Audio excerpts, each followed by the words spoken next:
have to see the world for yourself to appreciate how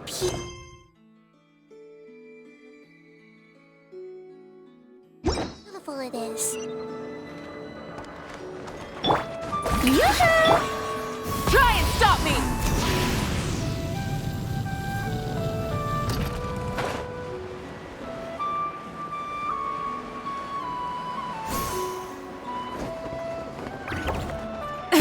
The end of our legacy.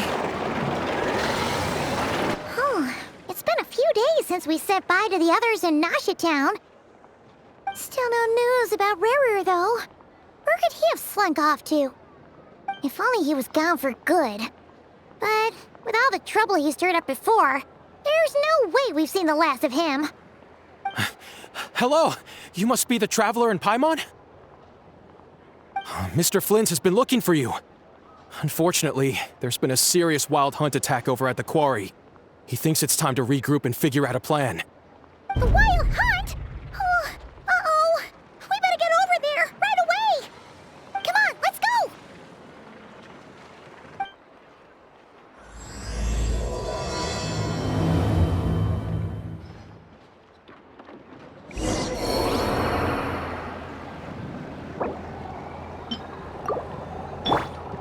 May I present...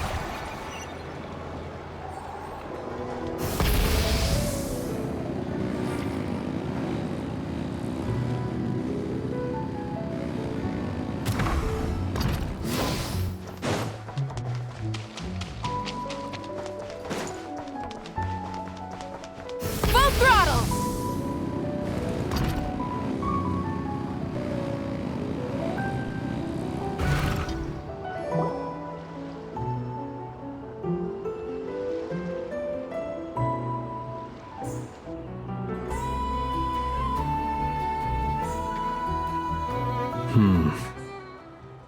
I can barely sense any Kuvaki at all.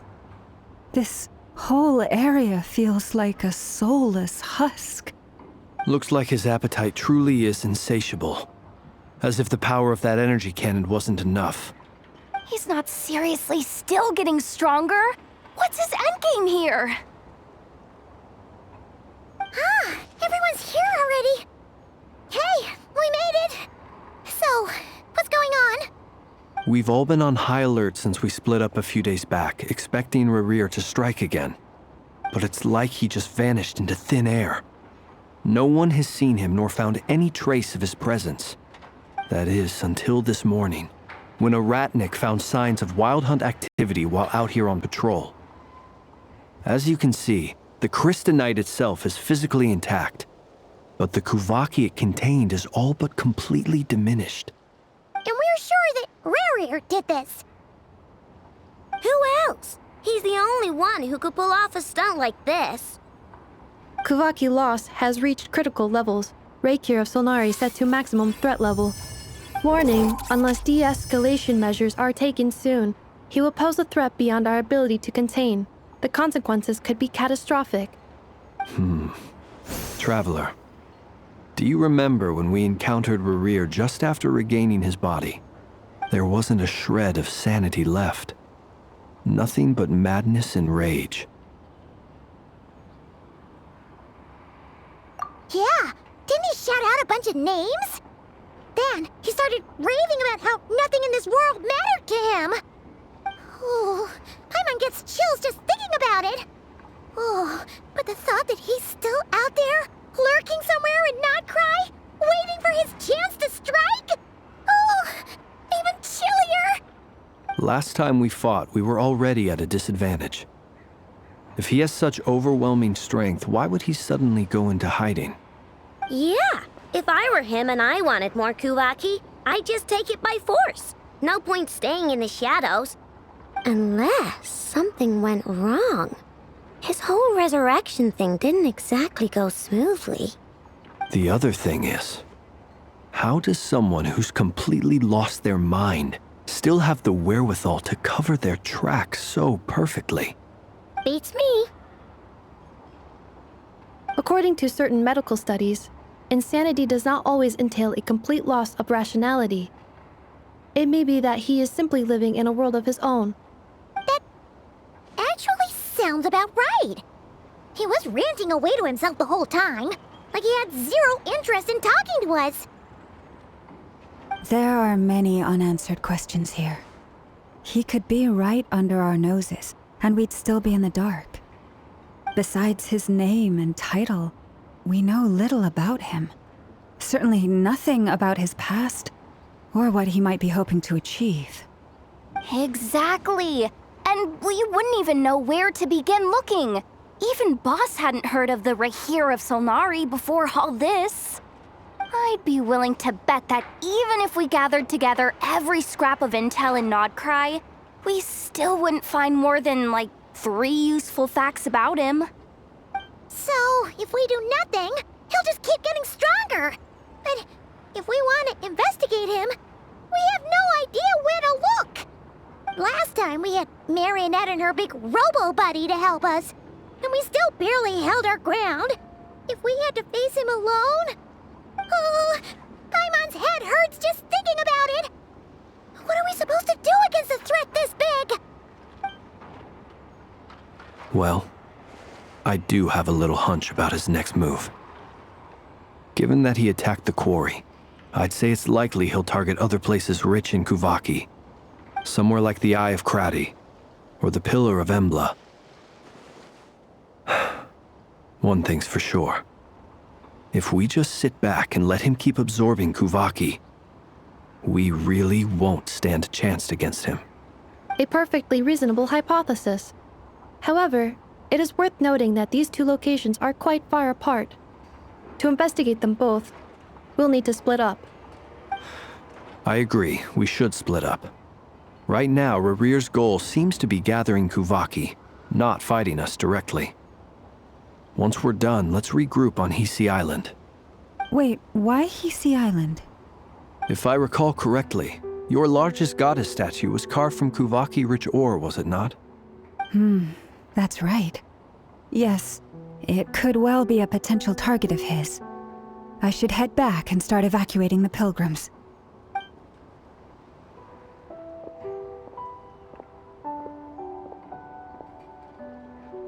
Splitting up's always gonna be risky. But I guess we don't have much choice, right? We're in a race against time here. And if we do run into Rarir, what then? That's when you follow the 3rd rule of treasure hunting. Run like the wind. Didn't you say the 3rd rule was go with the flow? I don't know. Did I? Anyway, whatever. In this situation, go with the flow means go find backup. Agreed. If anyone finds so much as a trace of Rarir, do not pursue him. Get out of the area and alert the rest of us as soon as possible. We need to put safety first. All right, we'd better get moving. Come on, Anefa, let's go.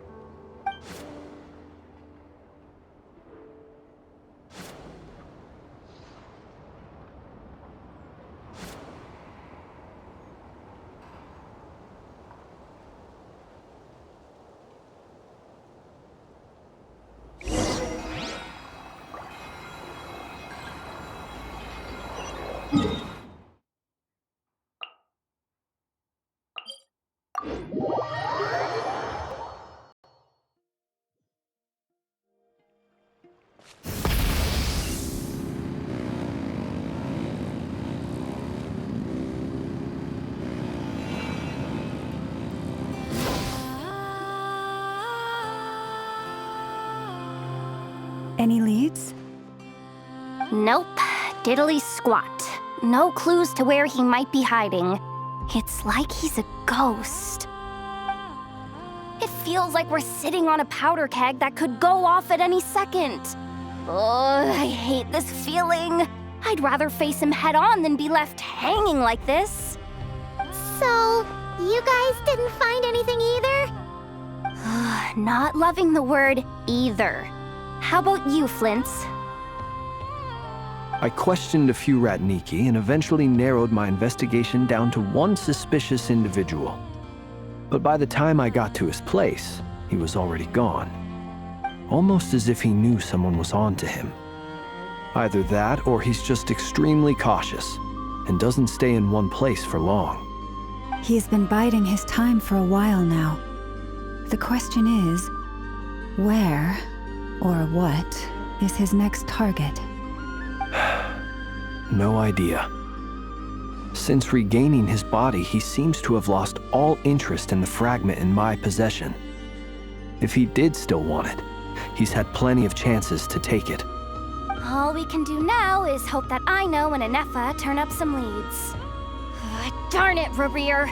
If you've got the guts, come face me one-on-one! Wait, he's actually here? I didn't mean it, I swear!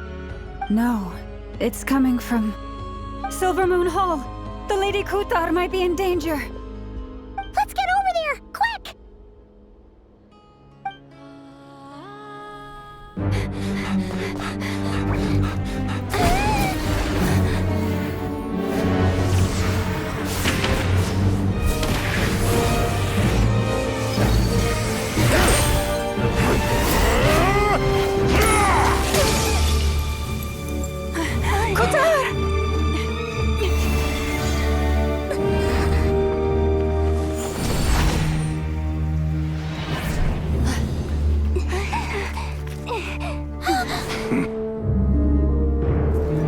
Why is he attacking the damselette? What's going on? No time for questions.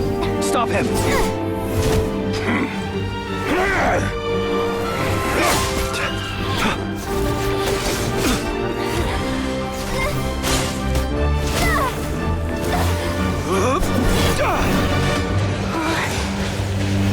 This is insane. Yehuda, get Kutar out of here! On it.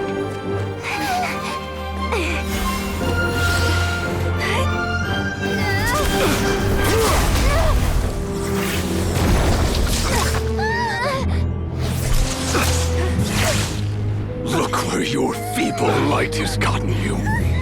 Now you shall plunge into darkness. Thalindus, soon I will find a way. Watch out!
That was too close!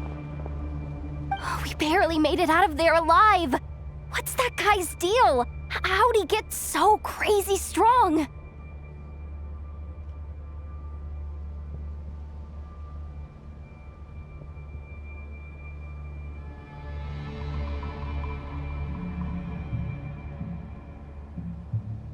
He's a threat to this entire nation. I doubt his strength could even be measured by conventional standards. I have a question. When me and Anefa showed up, we saw him chasing after this lady like he wanted her dead. What was that all about? We weren't there for the whole thing either. They were already duking it out by the time we arrived. Yeah, we didn't see how it all started. It all escalated so quickly, we had no choice but to step in. Kutar, can you shed any light on the situation? Kutar, Cross-checking database. I see. So you're the one that the Frost Moon Scions refer to as the Moon Goddess? Wait, she's the moon goddess? Oh, no wonder she looks just like all those statues. There are many reasons why people might worship the moon, and just as many why they might despise it. I've never met that person before, but there was no mistaking his deep-seated hostility towards me. Why he holds me in such contempt, I cannot say. But since he hunts the power of the moon, it's no surprise that I am a target. Kutar. There are many potential motives. For instance, you help the traveler escape his grasp. This could be his way of taking revenge. It is also possible that he covets the Kuvaki inside you and seeks to take it for his own. The list goes on. But right now, devising a counter strategy should be our #1 priority. The likelihood of this location being discovered is close to 100%. A counter strategy? But we don't stand a chance against an enemy like this. Surely our only option is to run. He's not gonna chase us to the end of the world, right? So as long as we can sneak out of Nodcry undetected. No, I can't say that. Come on, Yehoda, this is serious stuff. You can't suggest we all just chicken out. Running is our only option. Huh? You seem surprised, but what other choice do we have? We are facing an enemy we cannot possibly defeat in battle. Well, I mean, yeah, but still. It's not too late. I can distract him, so you have plenty of time to make your escape. Wait, what? You're gonna act as bait? Doesn't that make sense? I'm the one he's after. There's no need for you to risk your necks on my behalf. A coyote doesn't stop for bypassers while it's howling at the moon. What is it, Lama? The Frost Moon Scions have already grown accustomed to life without their goddess. My presence here is no longer essential, and this is not my home, so you needn't ask me to stay. We can't just roll over and let him get away with this. That's not our style. Yeah, we can't just call it quits after everything we've been through together. Besides, she'd pretty much saved my life back there. If I just ditched her now, I'd never forgive myself. We can't overlook that you have saved our lives multiple times now. To talk of returning the favor would be a little crass for my liking. But suffice to say that we are friends, and friends look out for one another. Riri's true objective remains unclear. Even if we were to sacrifice Miss Kutar, there's no guarantee he would stop.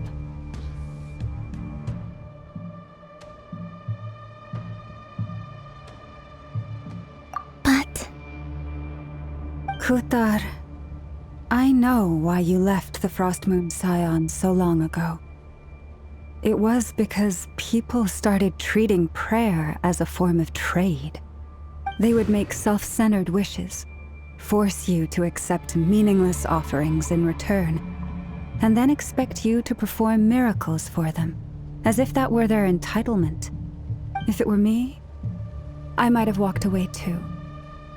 But I believe that time can change everything, and that sometimes it takes losing something precious to appreciate its true worth.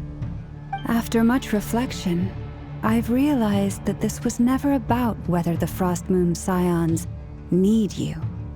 Any relationship based on need is purely transactional. What I truly hope is that you'll choose to stay, not out of obligation, but as part of our family. You were born here, and now you've returned. Who knows? Perhaps it was the moonlight that guided you home. thank you, Lama. But my power is on the wane.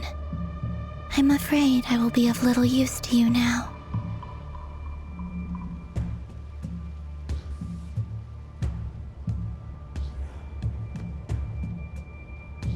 Very well then.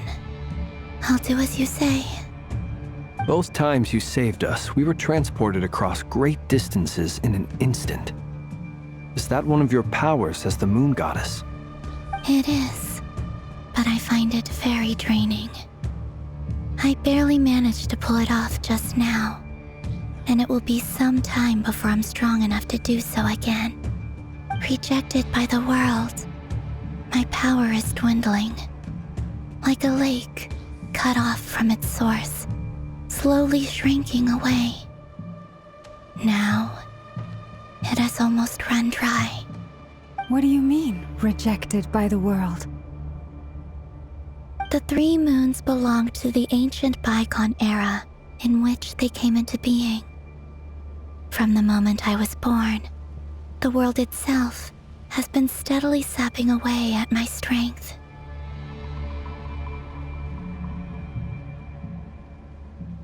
The 3 moons are not one and the same. As the goddess of the Frost Moon, I cannot wield the powers of the other 2. Yet moonlight has a way of blending together. Each can reflect the other's glow. So when our fingers touched, I was able to restore my strength by drawing Kuvaki from the eternal moon's marrow. But this method of recovery is painfully slow. If only we could find the... It's the Wild Hunt! Even faster than we expected. We'll have to finish this conversation later. See how those Wild Hunt creatures are running away from us. They're likely just a scouting party, which means Rerir won't be far behind. Then what are we waiting for? Let's get the heck out of here!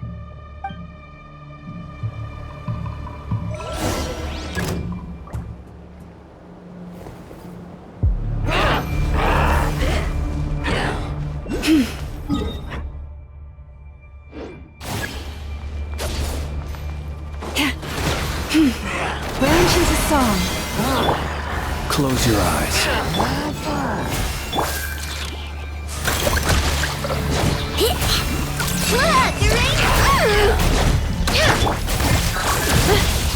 They just keep coming!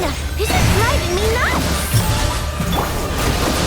Rerir's closing in on us. We need to pick up the pace. There's too many of them! And this time, we can't fall back on Kutar's house to escape! This goes on much longer. Observe.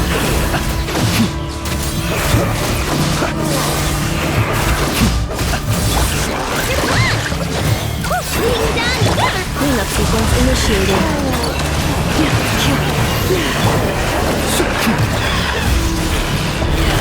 Be silent.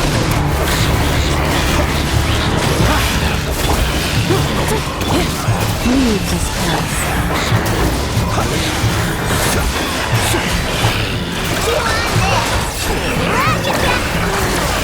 Preparing for dust-up. Victorious land. For the everlasting earth. Close your eyes.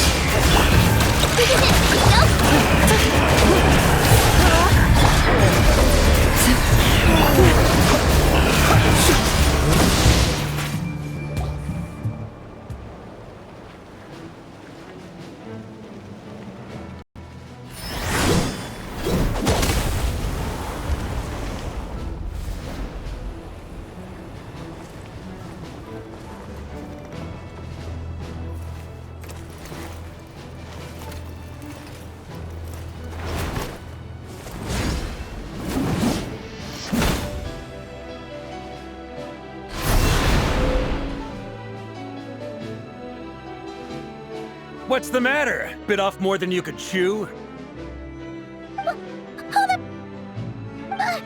are you? Uncle Varka! You're back from Amsvartnir? Oh, you're Varka? Grand Master of the Knights of Favonius? We could save the intros for later. Right now, let's get you all out of this hellhole. Follow me. I know somewhere you'll be safe. Oh, is that where I think it is? That's the one. Come on, move! There's no time to waste.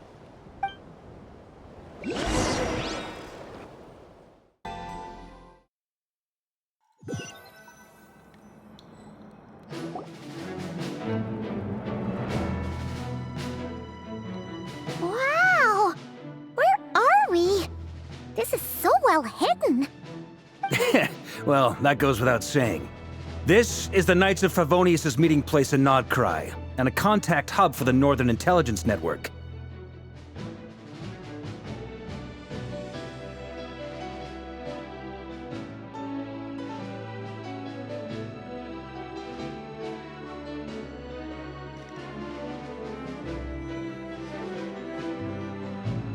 AKA the black market of intel. No matter what faction you're with, it's the place to buy and sell information. Their headquarters are in Nodcry, but they've got contacts in every nation. As an expeditionary force on foreign soil, working with them has offered us the most effective way of getting our hands on reliable local intel. This is where we meet, so naturally, it's secure. Anyway, where were we? Folks from Nodcry should be pretty familiar with me by now. But I believe this is the first time we've met. Allow me to introduce myself. I am Varka, Knight of Boreas, and Grand Master of the Knights of Favonius. We've heard all about you. This meeting's been a long time coming. You look way younger than Paimon expected. But you definitely have that Grand Master vibe. Well, I'm no spring chicken. Just not showing my age yet. Definitely feeling some of that back pain today, though. Rushed back from Amsfartnir without a wink of sleep, only to get right into another fight with that freshly revived maniac. Another? You mean you fought him before? Yep. He wasn't nearly as strong back then, but he was still a formidable foe. I brought some of the knights along to give him a little surprise, but he saw us coming from a mile off. My squad took heavy injuries, and I barely made it out alive myself. We knew it might have been our last chance, so we staked everything on it. But still, it wasn't enough to stop him. I tried tracking him down afterwards, but he didn't leave a trace. Even in his unhinged mental state, he's as cautious as any trained operative. So, I decided to come find you. And as luck would have it, turned up to find you being ambushed by the Wild Hunt. The rest, you already know. Is that why he's been frantically absorbing Kuvaki these past few days? Because he sees you as a threat? Maybe I'm part of the equation, but even if I weren't, I'm sure he'd still be gathering power. He's clearly working up towards something. Note to self, Uncle Varka's strength rating officially upgraded. Guess it's my turn to ask questions now. So, what exactly has been happening in Nodcry? Why has the Wild Hunt returned in humanoid form? And why is it after you? That's a long story, but I'll try to make it quick.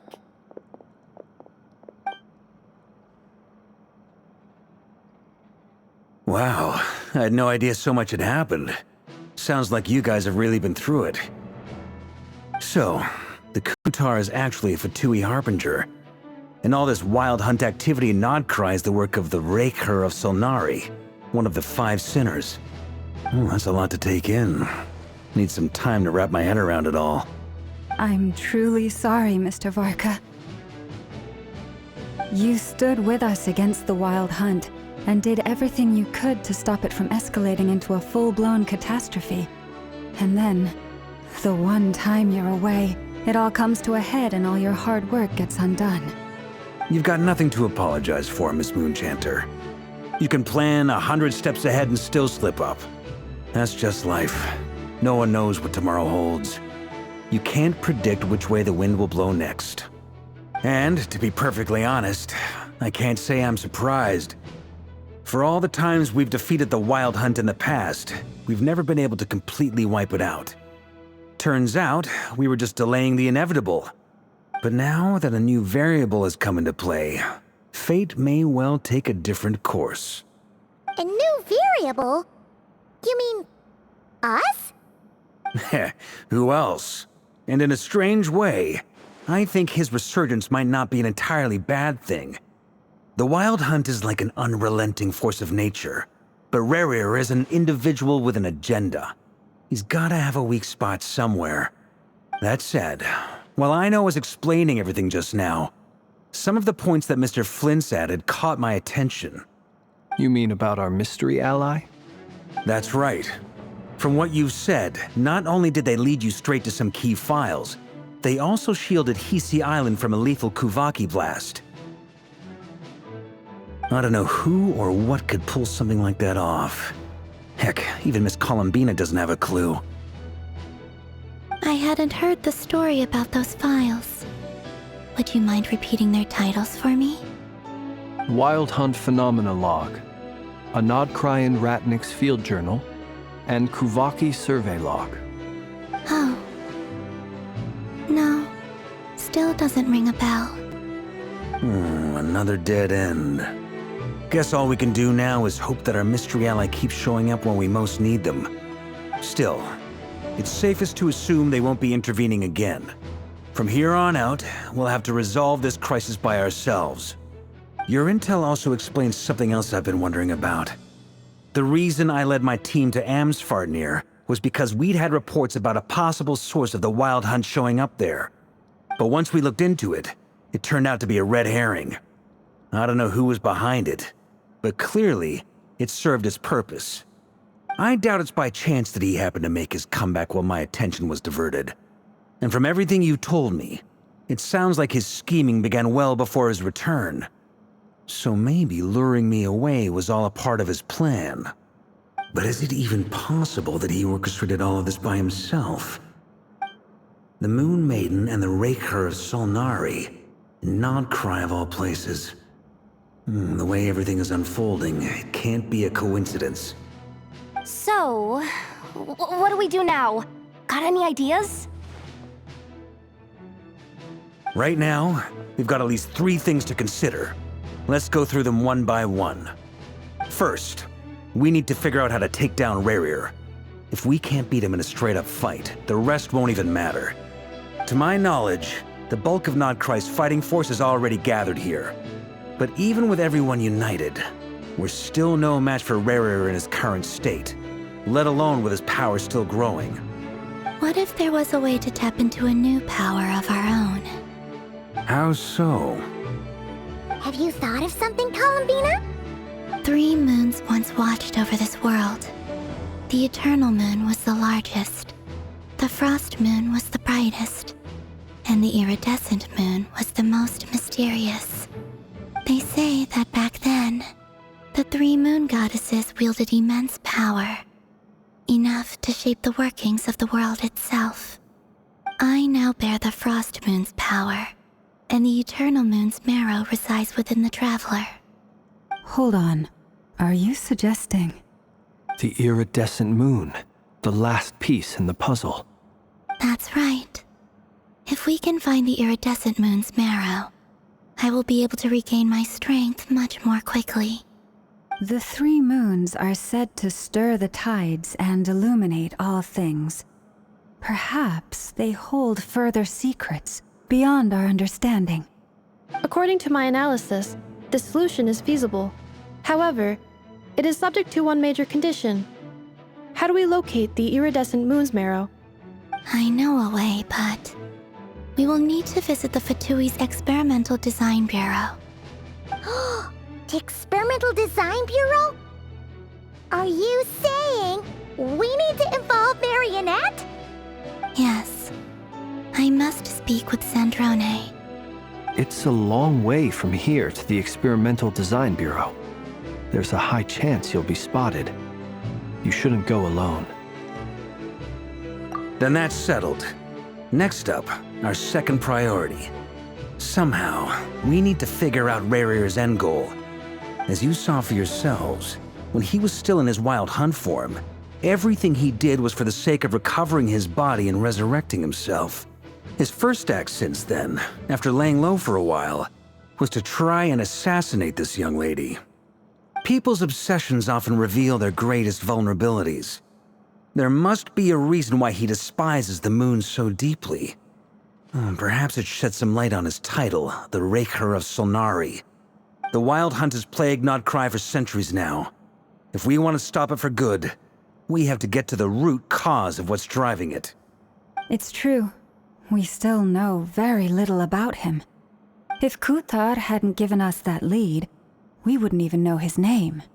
But where would we even start? I doubt even the Intel Queen of Nokrai has a clue, and she has info coming out of her ears. Oh? That's a rather hasty conclusion for someone who's so painstakingly meticulous when it comes to dealing with machines. She heard me.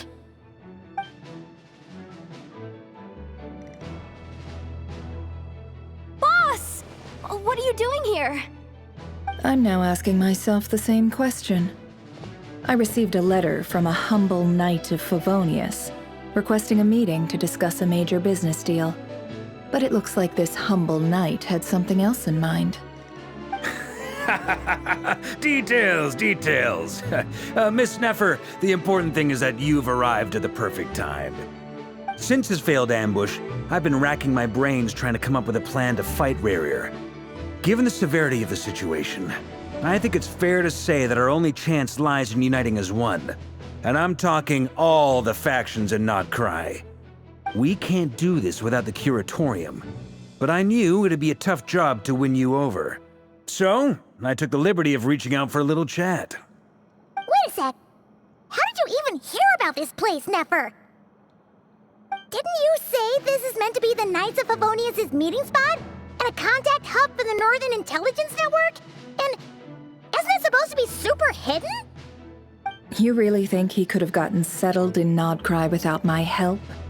Besides, I'm the one running this gig. Of course I know where the meeting place is. Allow me to introduce the current head of the Northern Intelligence Network. If it's intel you're after, she's your woman. Pretty much seen and heard it all. Please spare me the flattery. Let's cut to the chase. Seems like you've run into some trouble, huh?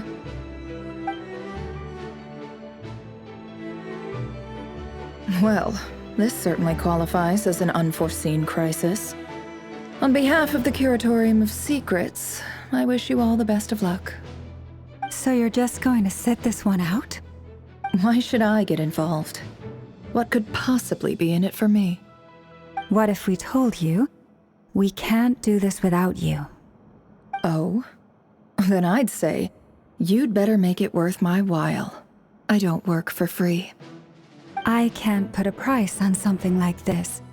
It's just not in my nature. But then again, you and I have always been polar opposites in this regard. So I can't exactly say I didn't see this coming. If you insist on compensation, I will pay you. Consider this a formal commission. Sound fair? You just don't give up, do you? Too bad. I know you well enough to know you can't afford my prices. The riskier the job, the more it'll cost. And a Moonchanter's stipend isn't exactly generous. Unless you're planning to start passing the donation box around among the faithful. Boss, just a thought. If they come up short, maybe you can take the difference out of my next few paychecks. Things got really dangerous during the fight with Rarier. If this girl hadn't saved me, I'd be ley line fodder by now.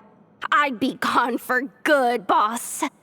If there's any way we can make this work, I'd really like to help her. Please? I'm begging you. This is why I'm always telling you never accept favors. They are the hardest debts to repay. You have to be careful who you get involved with, or you invite all kinds of misfortune. Very well, Yehoda, I will help. But just this once. Don't count on this happening again. Flynn's, that fragment that Rarier was after, do you still have it on you? Of course. Let me borrow it. I need it to follow up on some leads. Wait, you actually have some leads? Shh. This is top secret information. I get it. We all have things we'd rather keep to ourselves. Plus, I know we can count on you, so we'll leave the intel gathering in your hands. And that brings me to the third and final item. We need to find a way to distract him. We need time to make our move, so someone will have to stall him. I'm in for this part, no matter what. Anyone coming with? Count me in too. Come off it, you two. Quit playing heroes. I'm way ahead of you here. Inefa did a scan of the Moon Goddess's Kuvaki signature, and we're gonna use it to make some decoys over at the Kramkake craft shop. Anyone who's in, follow me. Once they're ready, we'll deploy the decoys across Nogcry. So as long as the rest of you keep moving, he won't catch on to your scent and won't be able to track you down. I like it. Genius idea. No biggie. All right then, we'll split into 3 teams. Once your team has finished their mission, return here and wait for the others. Dismissed!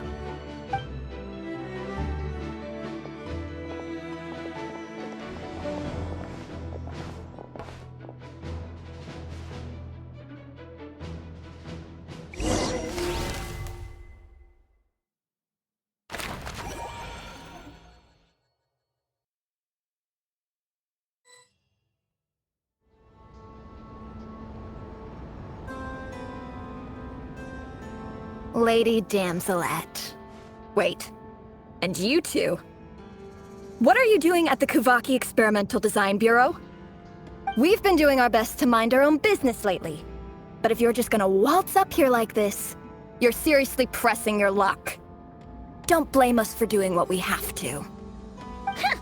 You really think that's gonna scare us off? We're not looking for any trouble. I just want to see Sandrone. Do I need to remind you that you're still a wanted fugitive for deserting us? Out of consideration for our former ties and the crisis we're all up against, we'll let you leave in one piece. But don't even think about trying to get inside. Let them in. But... Are you going to make me repeat that? No, my lady. Sandrone seems to be in a good mood. Must be maintenance day.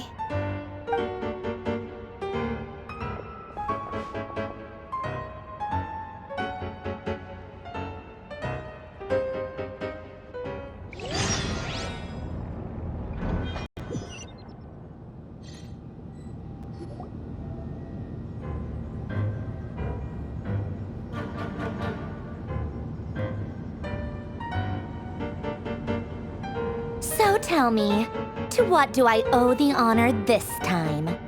Actually, before you answer that, just so we're clear, we're not colleagues anymore, Columbina. I don't owe you anything. I promise it's nothing big. It seems like you've gotten the wrong idea here. The only reason I let you in was because I was bored. It seemed like a way to kill some time and satisfy my own curiosity. Whatever miscalculations I may or may not have made in the past, I haven't lost the plot enough to even consider sticking my neck out for your sakes. I'd like to speak with Arlecchino. What? Huh?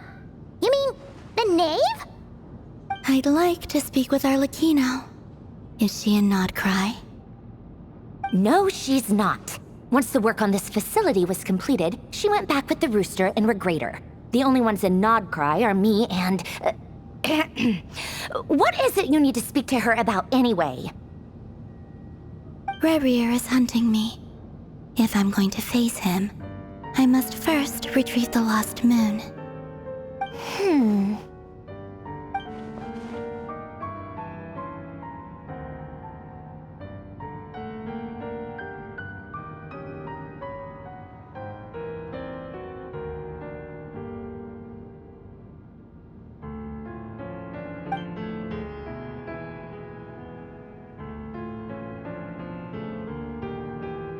Is that a no, then?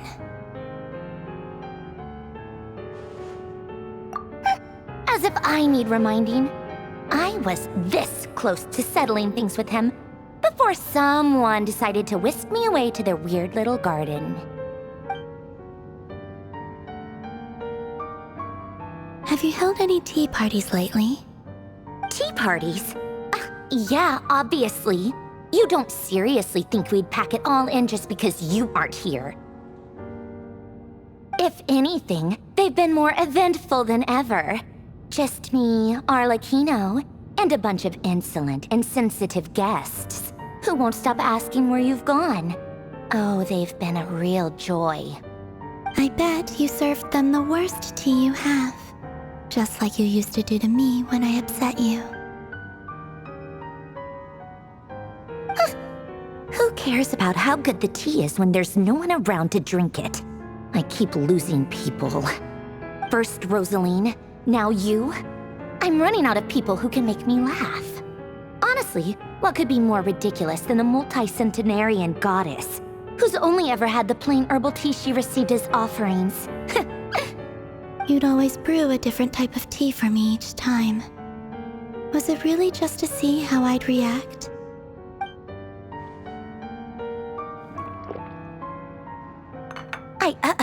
Well, duh. Why else? Watching you squirm was practically my only form of entertainment.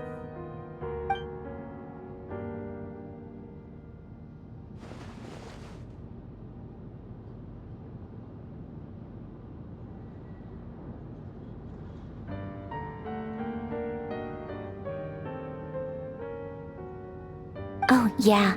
And Capitano sometimes used to bring Tartaglia around, too. But I guess we won't be seeing him again. Well, I guess we are overdue for a get-together. Polonia!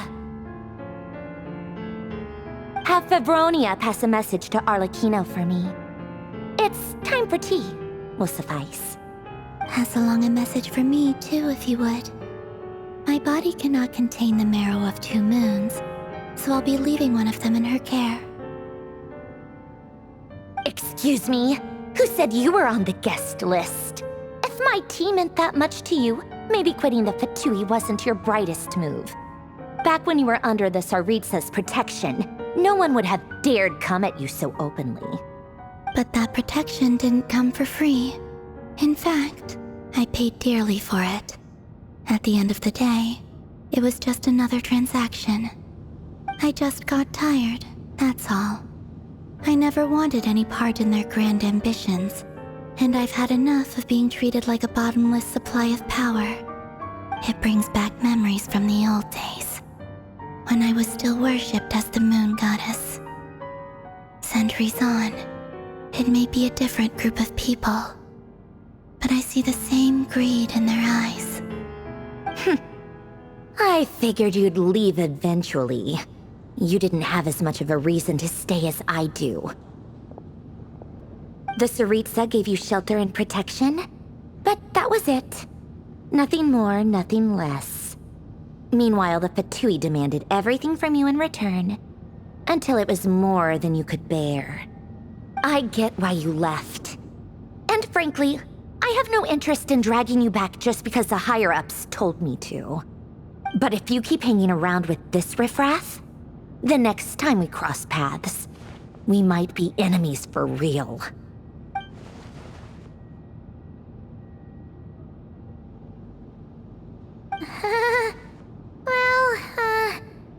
Guess that's our cue to leave. That might be your plan.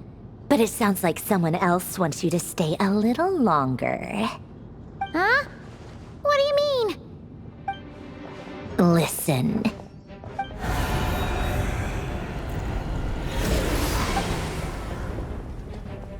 My lady, it's the Wild Hunt. A horde of monsters is headed straight for the facility. Another uninvited guest trying to crash my tea party. Clear the area! I'll handle this. Wait, what? You want us to leave you here by yourself? You'll be lucky to make it out of this alive. You really think you can afford to worry about me? Go on, get out of here. You may have stopped Polonia from crushing him last time, but I've made sure that won't happen again. The entire Experimental Design Bureau is rigged for war. Stay and watch if you want, but it'll be at your own risk. You're not flagged as friendlies in the weapons system. Don't tell me what to do! Look, if you're leaving, make it quick, or you'll just get in my way. There's a secret passage on the second floor. It'll take you right to the plains out back. Stare all you want, Columbina. You're not getting another invitation to my tea party. I know. But thank you anyway, Zandrone. Ugh, this is exactly why you shouldn't hang around with those people. All their melodrama and sentimental nonsense is rubbing off on you.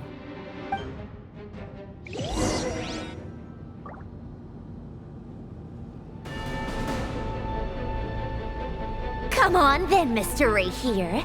Let's pick up where we left off. It's your Wild Hunt monstrosities versus my beautiful creations.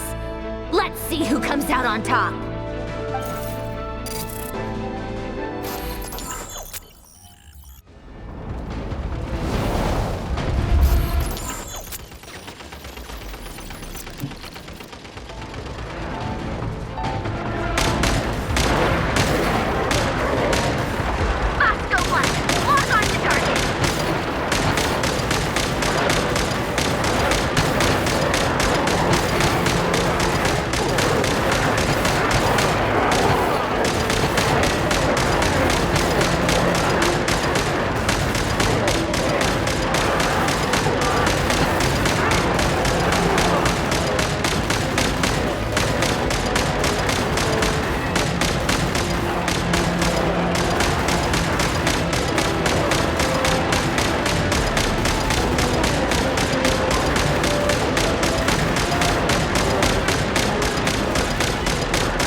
Apollonia, get him!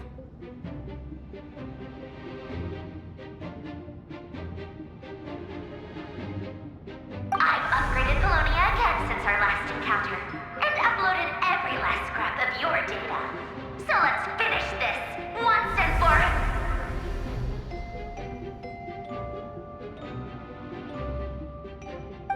She's not here. Where did she go? Hey! Over here, you big... Cursed moon. Go. Keep searching. She cannot have gotten far.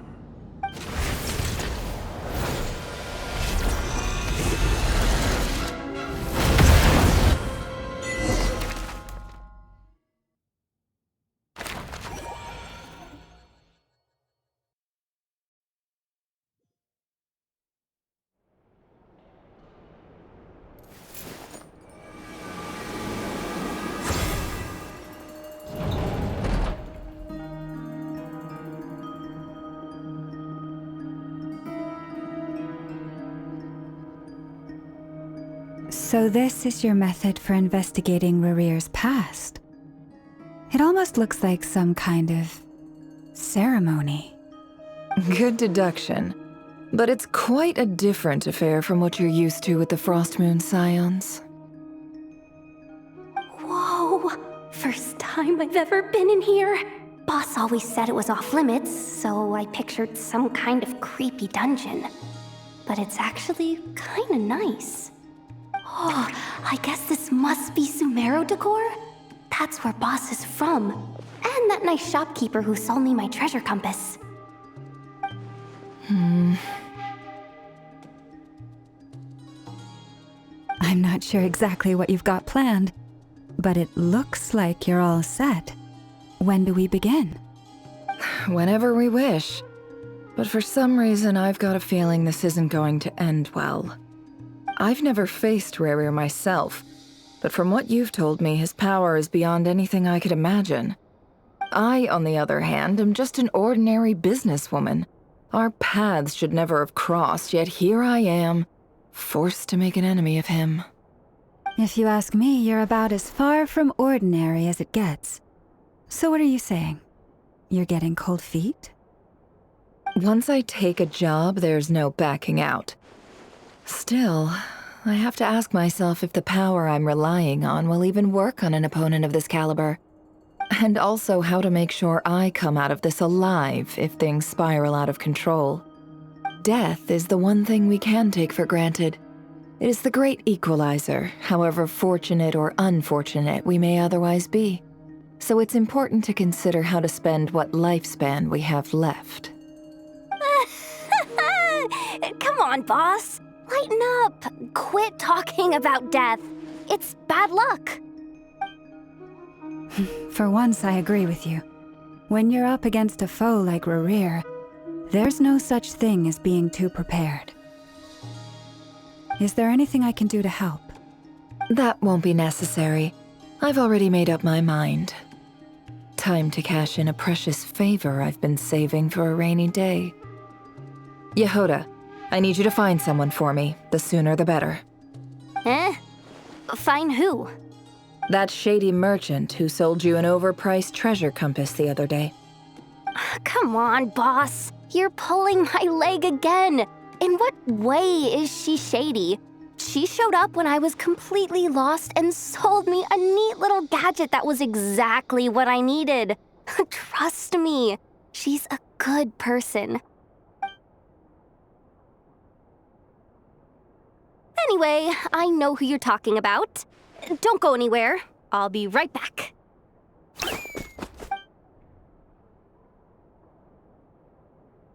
Quit grabbing me! I genuinely can't run any further!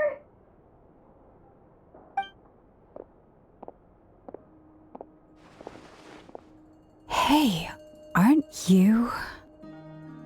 What is it? What's the big rush?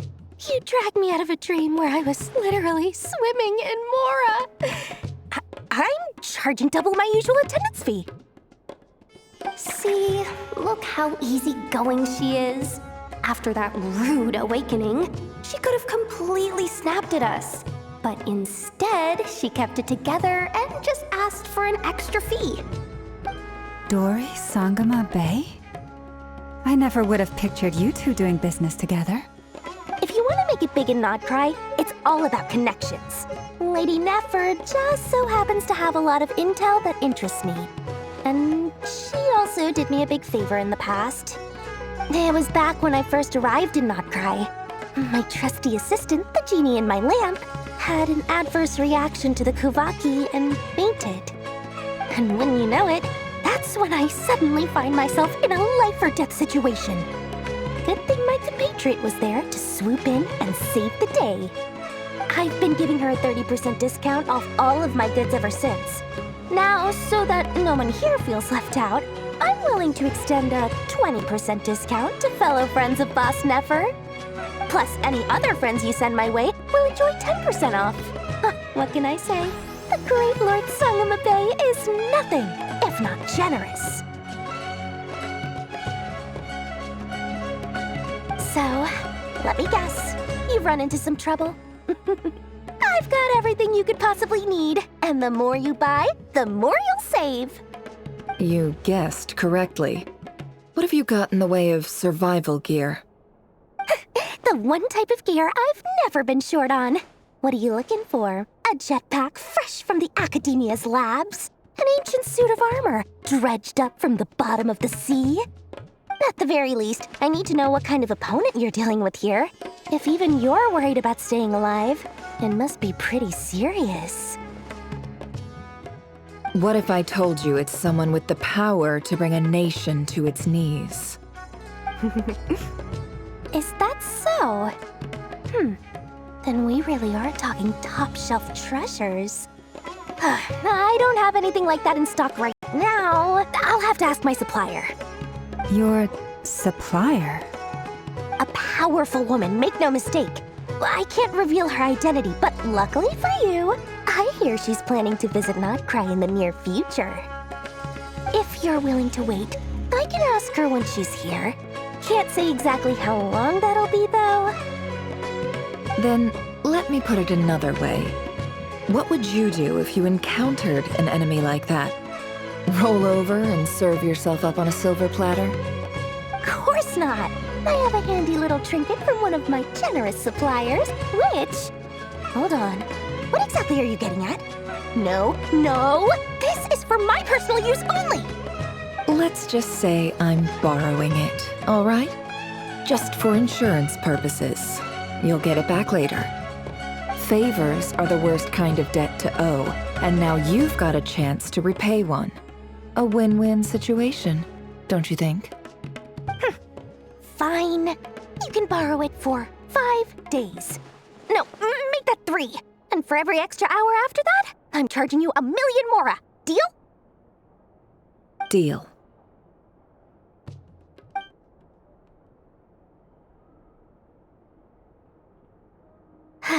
What a way to start the day. Now, was there anything else you wanted? Or can I go back to bed now?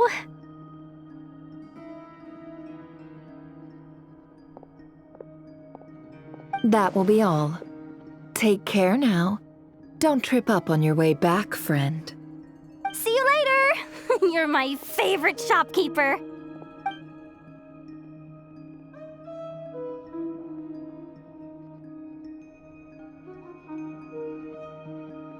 Excellent.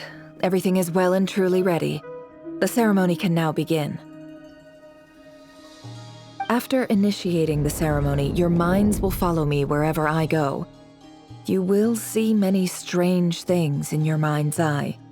So remember, don't be frightened, and don't make a sound. Now then, let us peer into the Raker of Solnari's past.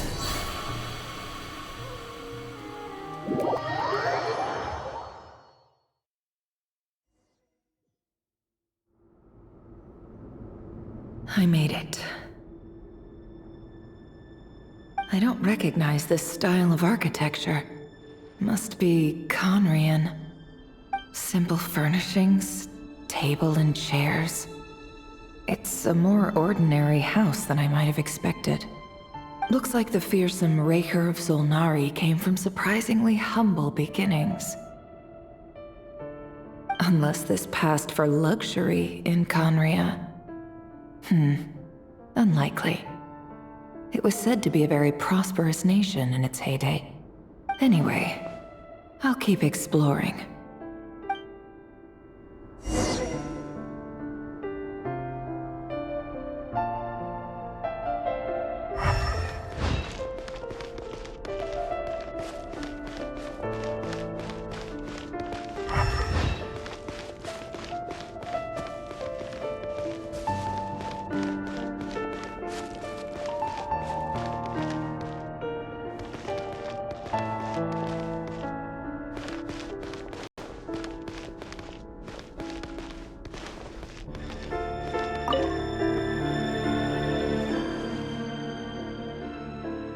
Hi, Rivier.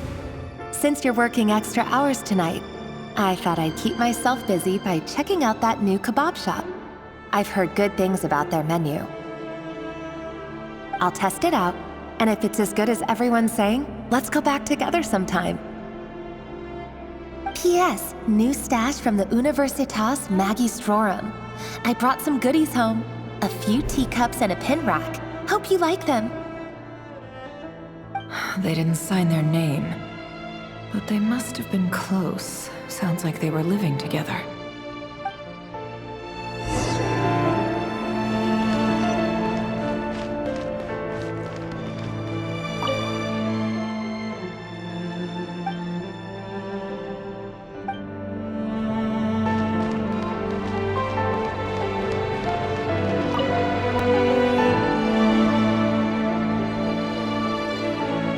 To Joseph's for drinks today.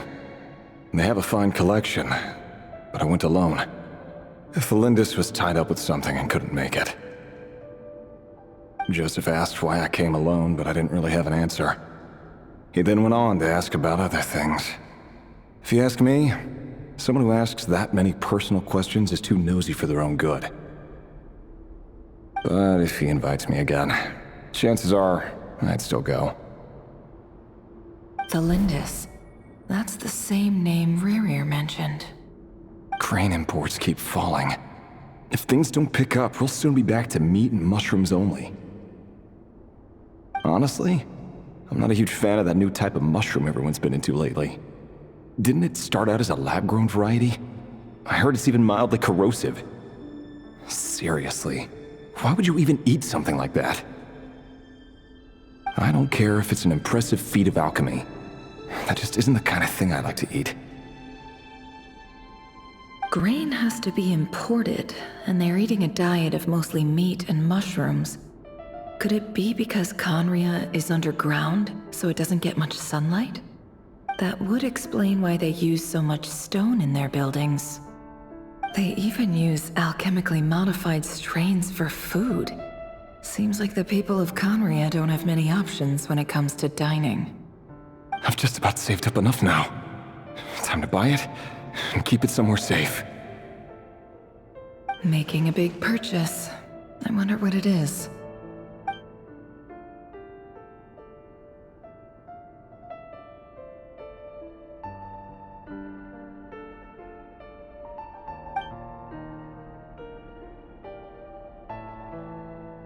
He really is a professional. No wonder he's so good at covering his tracks. Despite what he's become, it seems like he's retained certain habits, at least in this regard.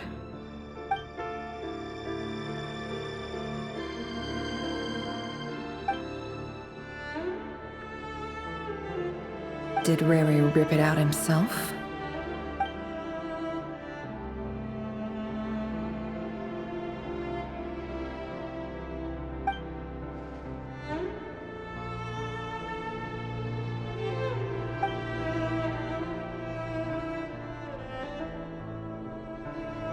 Before I met you, I was convinced that my heart was nothing more than a stagnant pool.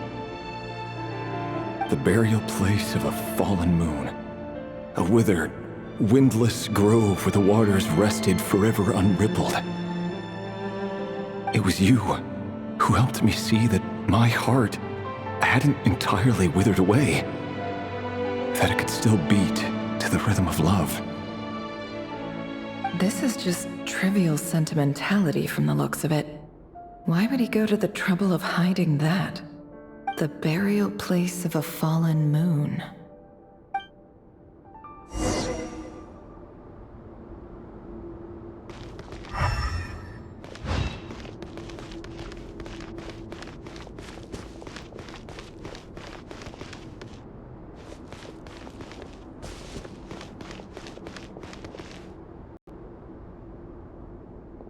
Reverie, over here. Dane! Oh, and, Vedaflin here? What a surprise to see you here, sir. Hello there, Reverie. You need not address me so formally outside of court. He doesn't get that much free time, so I invited him over for a drink. Even the court prophet deserves a break every now and then, right? Well, I'm flattered. So, what are we discussing today? Hey, don't look at me. As far as I see it, we don't need an excuse to have a few drinks. Come on, don't give us that. Didn't you say you were about to pop the big question? How's that coming along? Who'd have thought the great Twilight Sword was an even greater gossip? I just didn't expect you to be the first one to settle down and get married, that's all. Yeah. If you told me that a few years ago, I wouldn't have believed you either. So, are you planning to come clean about your job then? I'm guessing you still haven't told her. Sure, I'll have to tell her at some point. But I'll need to pick the right time and place. To be honest, I have no idea how she'll take it. Come on, stop being such a pessimist. For all you know, she could be thrilled. I bet she'll be much more impressed by your actual job than the one she thinks you're doing now. A member of the King's Guard. Quite the cover story. Does the king himself even know? Of course he does. Anyway, enough about me. How have you been? Me? Same old, same old. Nothing much to... Huh? What's up, Ved? It's nothing. Vedaflin, Dainslift's elder brother. Renowned throughout the court of Conria as the Visionary, and said to possess a wisdom far beyond the reach of any ordinary man. And yet, despite the gulf between us, he seems to have something to say about me. Does he even know me? Does he see me as a friend of his brother, or just another of the Vinster King's blades? Why did he react so strongly? Was it really to do with what we were talking about? Brown, curly hair and brooding blue eyes. So this is what Rare looked like back in the day. Perfectly normal. No different from anyone else. As frightening as this monster is in the present, there's something even more unsettling about seeing the human he used to be.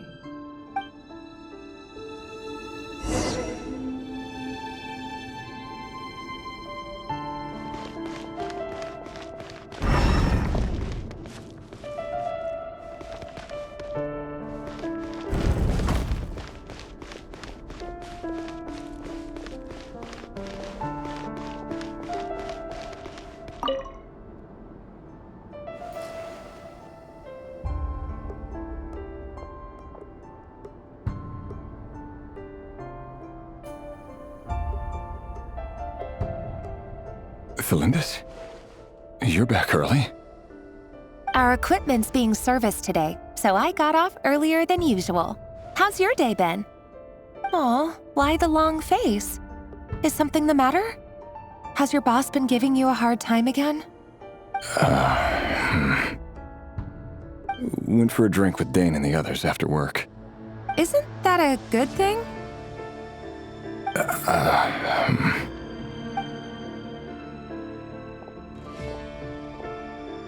Vedaflin showed up today, too. You know, Dainslif's older brother. Ah, Mr. Vedifilnir. Yes, I've heard of him. They say that everything he says ends up coming true. He overheard Dainslif mention that I'd recently proposed and seemed to have an issue with it. But when I asked what it was, he kept it to himself. So, you're worried? You can be such a child sometimes, Revier. We're nobodies. Why would the Visionary be concerned about us? I'm sure someone in his position has much bigger fish to fry. Maybe you're right. You worry too much, Revier. We've been together for ages now, and everything's been going so well, has it not? You've even proposed to me. So, you do remember. Tell me then. What's your answer? Like I said, I need some time to decide. You can't just rush into things like this. We may be nobodies in the grand scheme of things, but if we want things to work out, we've still got to plan ahead. All right. Take your time.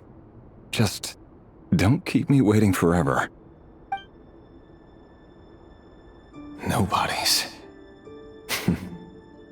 Sounds about right.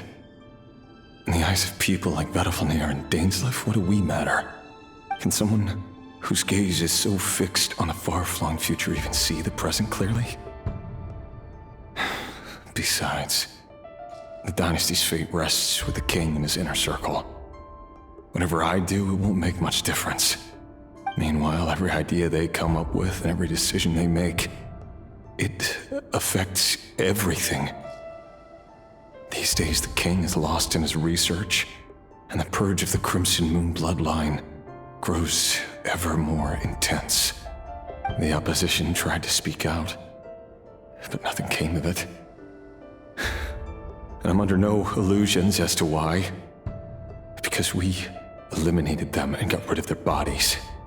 A man can have 1,000 reasons to carry a sword, but there are few good excuses to use it. Yet the king has never even considered a gentler approach, and he never will. What becomes of someone who kills on another's behalf? Can he ever find true peace?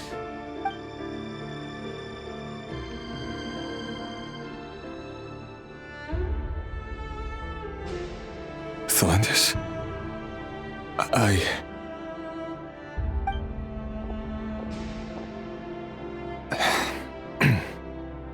It's nothing. You were right. Fate has never smiled upon nobodies like us. But by the same token, it's unlikely to bear a grudge against us either. There's no reason we can't keep living happily together, cherishing the simple joys of each day as they come. See?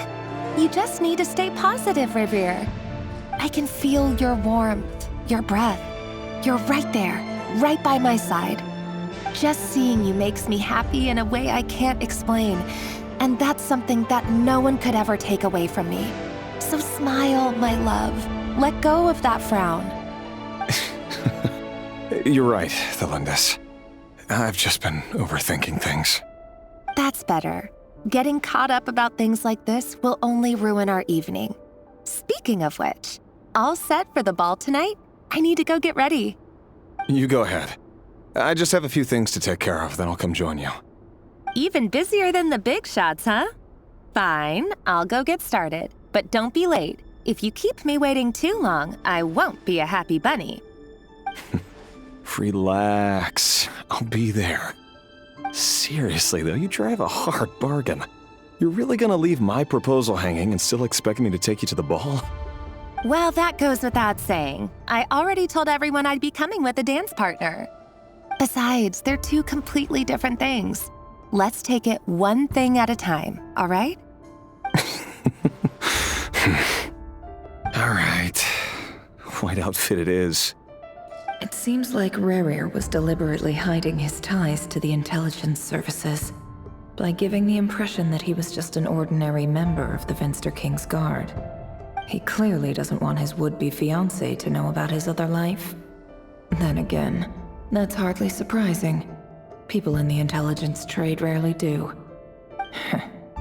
Who'd have thought we were in the same line of work? Let's dig a little deeper.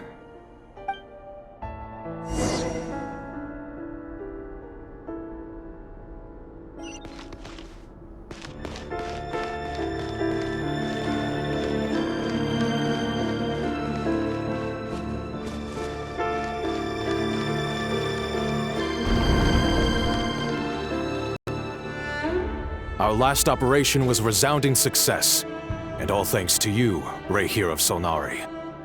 In total, we apprehended 32 dregs of the Crimson Moon, and 67 accomplices. After all these years since the dynasty's fall, so many of them still linger on. Indeed, it cannot be denied.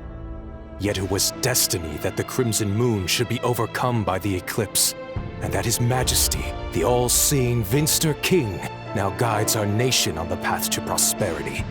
Conria has no further need for a dead moon.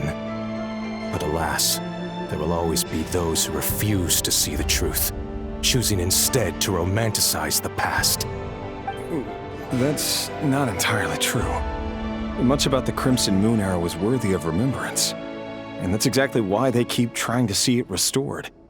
Many of its secrets remain unsolved to this day. As it happens, that's precisely the field of study my partner is devoted to. You still haven't told her what you really do for a living. Where would I even start? How do you tell someone that you're one of the king's hand-picked executioners? That your hands are steeped in blood? You didn't choose this life, any more than I did. Orphans like us don't get a say. But I'll sure as heck be the one to pay for it. Speaking of which, we need to be more rigorous in the way we identify direct descendants of the Crimson Moon. Someone, it seems, has strong opinions about my future plans. Most likely my marriage in particular. I have a feeling that we may soon become targets of the Crimson Moon's retribution. Your concerns are not unfounded. They've taken out many of our colleagues these past few years, and for that very reason. These are no helpless lambs we're leading to the slaughter. They're wolves in sheep's clothing. Take care, Rehir of Solnari. I look forward to toasting you at your wedding. Thanks, Thorkel. You look after yourself, too.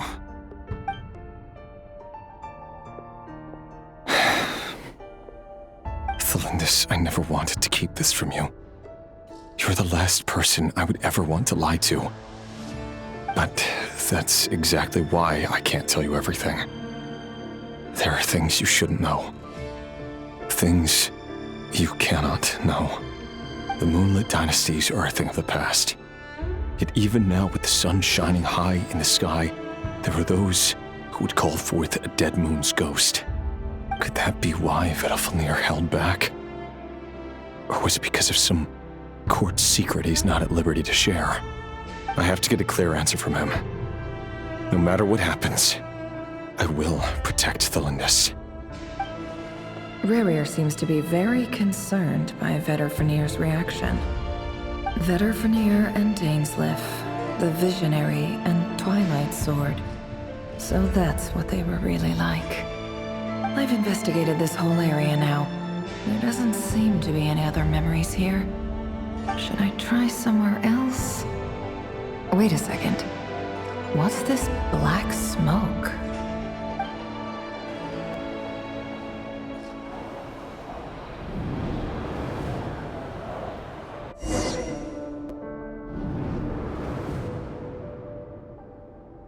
So, he's late after all. Just you wait, Rerir. You're in for it. Big time. Are you waiting for someone, ma'am? Could I tempt you into buying some flowers? Oh, sure. Pick me out a pretty bunch if you would. Thank you. But I'm afraid none of them are as pretty as you. For someone so young, you sure have a way with words, don't you? I'm only telling the truth. Look me in the eyes. You'll see I'm not lying.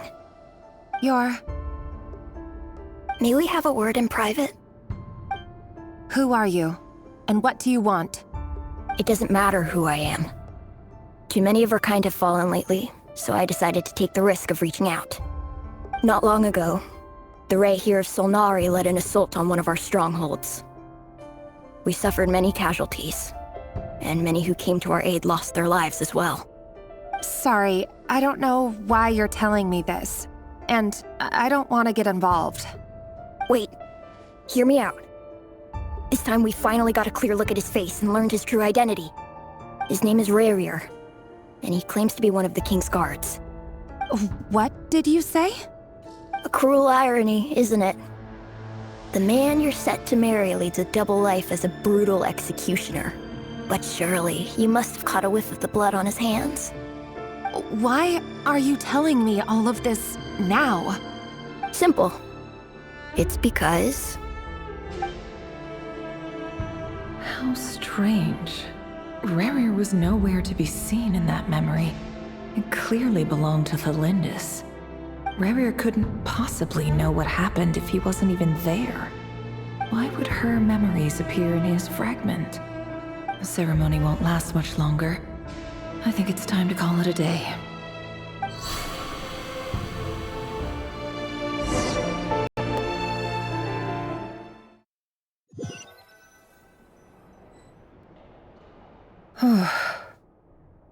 So that was your doing? Did you just pull us inside Rarier's fragment to spy directly on his memories? Any more questions, and I'll have to start charging. I had no idea you could do that, boss! Seriously, that was amazing! We're not worthy. We're not worthy! I gotta admit, though, I'm itching to see what happens next. Feels like we barely scratched the surface. I'm just as curious as you are, but the ceremony only allows for limited time inside. That's all we can see for now. Luckily, we managed to learn quite a lot.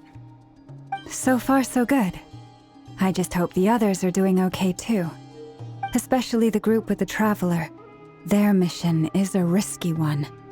Let's hope it's all going smoothly. If you're worried about them, go see how they're doing.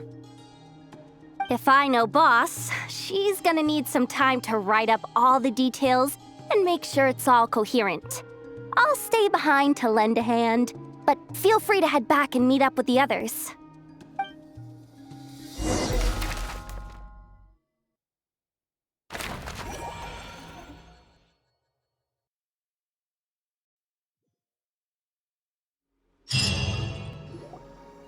Oh, they've been prowling around for nearly 2 days now. These things just won't quit. Oh, they might not have seen us yet, but them constantly sweeping the area, our way out is completely blocked.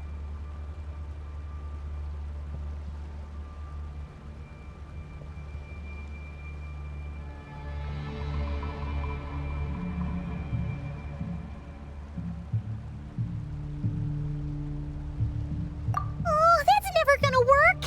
One little slip up and it's game over. If they spot us, they'll run straight back to Rarier. And once he knows we're here, it won't be long before he's breathing down our necks again. Oh, guess you're right. All right, time to zip it.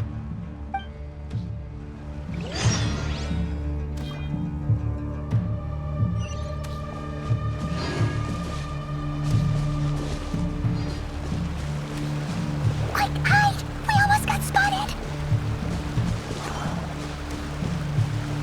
Phew! That was a close call.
that smell?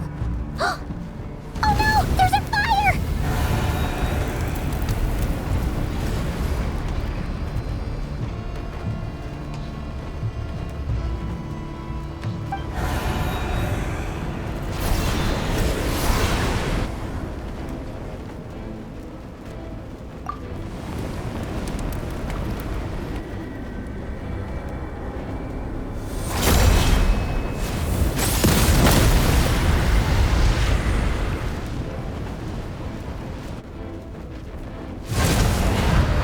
Sandrone was right.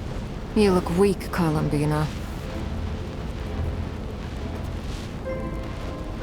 The old you would never have let such lowly creatures bar your way. Word has it that you did something for the Tsaritsa, and that's why you've lost most of your power. Freedom comes at a heavy price, doesn't it? It's Arlecchino! You came! Hello again, Columbina. And greetings, guests of the House of the Hearth. It's been a while, Arlecchino.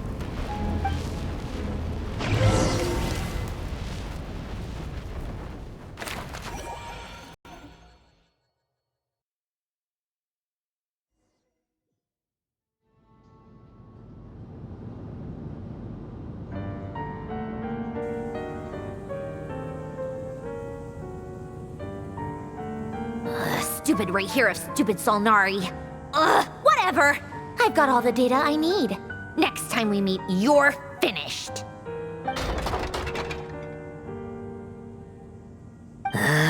He sure doesn't pull his punches. Excuse me, do you need a hand? You can do me a favor by staying out of my way. Can't you see I'm busy? Wait a minute. I recognize that voice. Hello, Miss Sandrone. Father sent us over to help. How considerate of her. Hey, Fremine, get over here and help me fix this.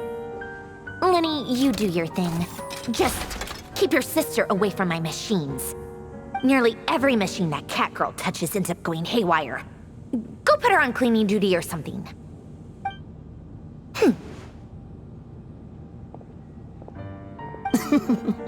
Then let's start downstairs. Fremine, we'll leave this place to you. You've got it. Wait a second. Pretty sure there's still some tea in the cupboard. If you want some, you'll have to make it yourselves.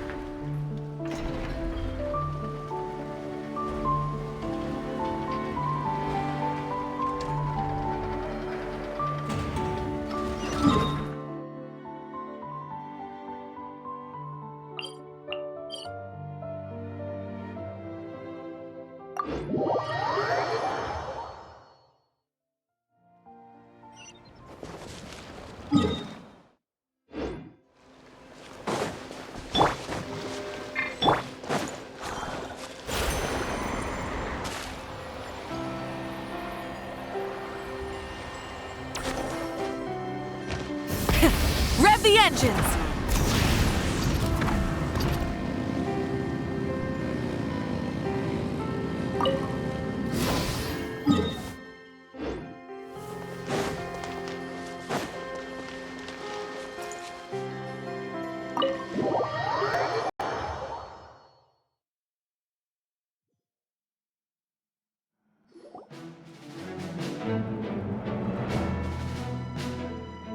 It's a relief to see you all made it back in one piece. Huh? Feels like there's quite a few people missing. Where's Flint's and the others? And what about Nefer? I returned ahead of them. Flint is helping Aino and Anefa to set up the decoys and buy us some time. As for Miss Nefer... Boss is still wrapping things up on her end. She sent us back to fill you all in on the top secret intel we've been gathering. I see. Then let's get right into it. But first, Who do we have here? You brought someone else in to help? Greetings. I was invited here to help as a longtime Tea Party companion of Columbina's. You may call me Arlecchino. Surely it can't be. Those eyes. Oh, where have I seen them before? Wait, of course. In those memories we just saw. The only Arlecchino I know is the fourth of the Fatui Harbingers. So either you share a pretty uncommon name, or you're more than just a Tea Party buddy. You are well informed, Grandmaster.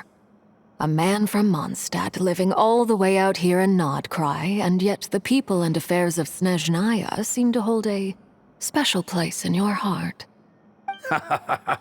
Oh, the feeling's mutual. Sounds like you know all about who I am, too. A Fatui Harbinger. The atmosphere in here just got really tense. Guess we can't just start trusting Fatui Harbingers, even at a time like this. I must admit, though, I'm a little curious. Seeing as the Moon Goddess no longer belongs to the Fatui, what makes you so willing to put your neck on the line here? Nor does Nodcry belong to Mondstadt, Mr. Varka. Yet still, you're fighting for it all the same. Things don't always have to have a tangible payoff. Sometimes, stopping things from spiraling out of control is a higher priority than chasing the spoils of victory. Of course, I can't say there's nothing in it for me at all. But that's between Columbina and myself. Forgive me, I don't mean to doubt you. It's just that the Fatui really have been the source of many of our troubles. We have our own way of doing things here in Nodcry. But ever since they arrived, the Fatui have treated us with nothing but hostility. I know there's been a lot of bad blood between us in the past. I've done my utmost to avoid friction whenever I could. But sometimes fundamental conflicts of interest simply can't be settled amicably. That's why I'm here solely in a personal capacity. This has nothing to do with the Fatui. As a gesture of good faith, I'll be frank. I can help Columbina track down the iridescent moon's marrow, which will help her restore more of her power. Anyway, what else is on the agenda? Let's begin.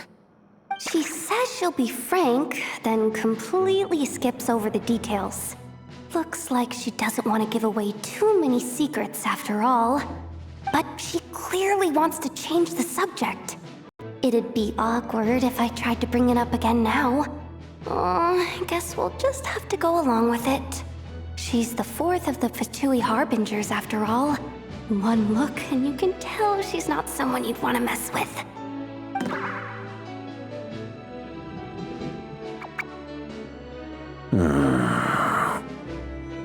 Well, since Miss Arlecchino sounds confident in her ability to handle that, we'll proceed to the next topic. Yehoda, time to share that top-secret intel. All right, listen up, everyone. First, we now know that Rerir was originally a Conrian secret agent whose primary mission was to hunt down and assassinate the so-called Dregs of the Crimson Moon. The Dregs of the Crimson Moon? Mm-hmm. In the memories, there was a lot of talk about the Crimson Moon and Eclipse, and a whole bunch of other stuff from the time of Conria. To my knowledge, those were the names of two different Conrian dynasties. Long, long ago, it is said that the people of Conria worshipped the Crimson Moon, drawing a mysterious power from its reflection.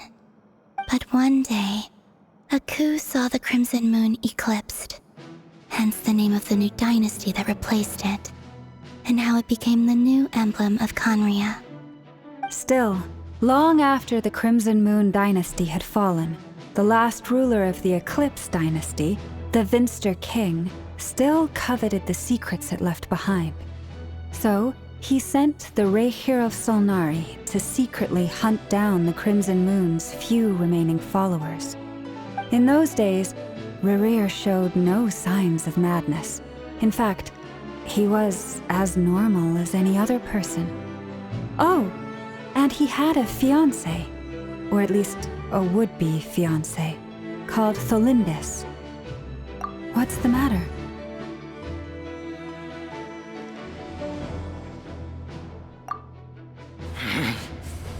Verfnir, Freindaughter, Tholindis.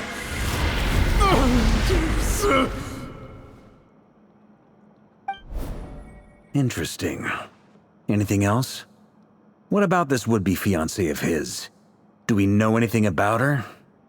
Well, she was a researcher at the Universitas Magistrorum, but it felt like she was hiding some kind of secret. Oh, and one more thing. For some reason, Rerir's fragment also contains some of Tholindis' memories, though only a very small portion. Well, no shortage of potential leads, I'll give you that. In any case, it sounds like we can conclude that while Tholindis was still around, Rerir appeared to be lucid and quite normal. Tholindis, it seems, must have been the one thing in this world that he couldn't let go of. Tell me though, were these pure-blood Conorians we're talking about here? Why do you need to know that? Hold on. If she was a pure-blood Conrian...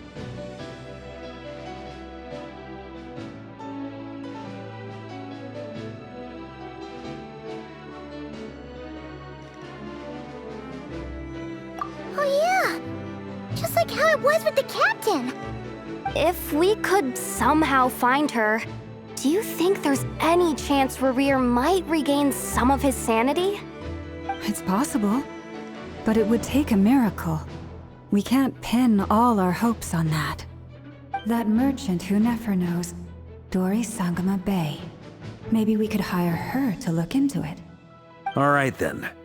Let's keep working in our separate teams. Traveler, Paimon, Kutar, and Miss Arlecchino will go look for the iridescent moon's marrow. As for the others... On the way over here, I noticed that the Wild Hunt monsters had grown even more frenzied in their search for Kutar. At this rate, the people living here will be in grave danger too. So I'm thinking of gathering together some of our followers to go wipe them out. I'll head back to the curatorium and meet up with the boss. Feels good knowing we've all got something to be getting on with. Given that the Wild Hunt has been a lot more active lately, the Lightkeepers have likely begun their own operations too. If that is the case, someone will need to pass the news on to Flint's. I'll hold the fort for now, then discuss our next move with Flint's, Aino, and Anefa when they get back. All right then. Well, the clock's ticking. If that's everything, we'll be on our way. We'd better get moving too. We'll try to buy you as much time as we can. Relax. Just do your thing. I decided to call in some backup since things are getting so hairy. Our reinforcements should be here any minute now. Stay safe, everyone. Dismissed.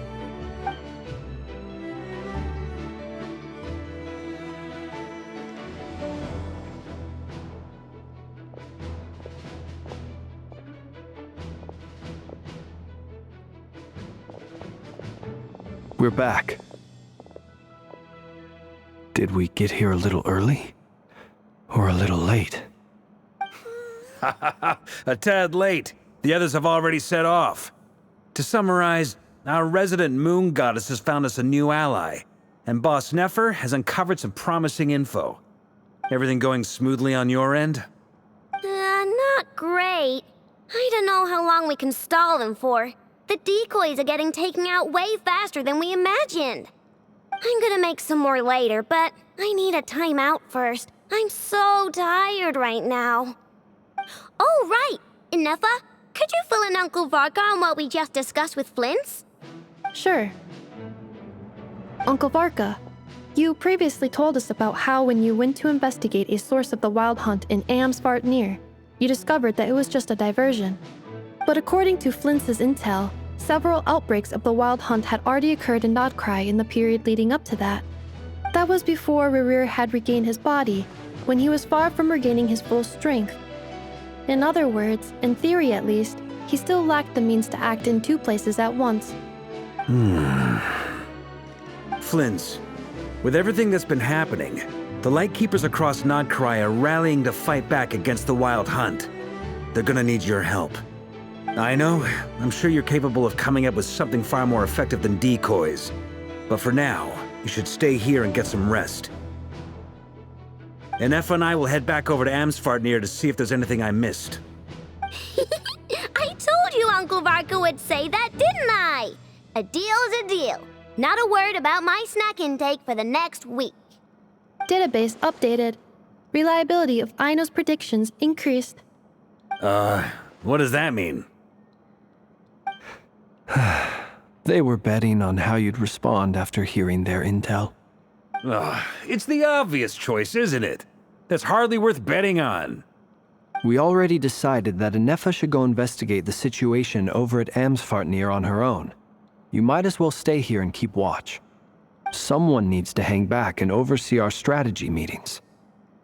And besides, you still haven't fully recovered from ambushing Rerir. So I've ended up with the easiest assignment. Well, I appreciate it, everyone. See you when you get back.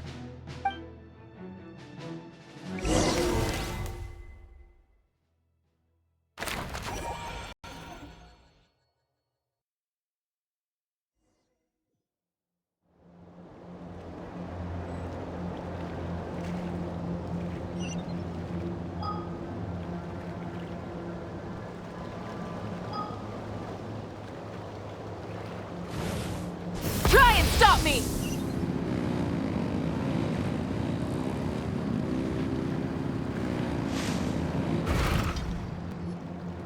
Here, this will serve as a good spot to cross over. Arlecchino, hold up a second.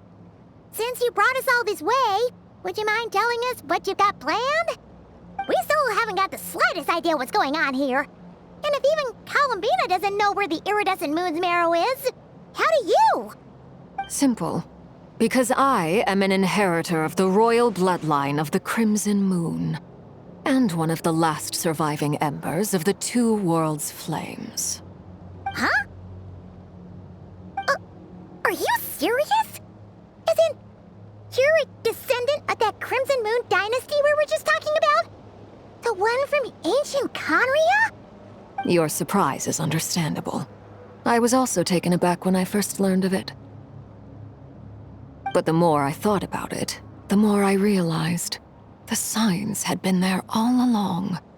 When I was young, I discovered I could wield a very special kind of fire. It coursed like blood through my veins and smoldered away inside my nerves. What's more, whenever I experienced strong bursts of emotion or drew too deeply on this power, it was like some kind of presence within the fire would begin to gnaw away at me, consuming me from the inside out.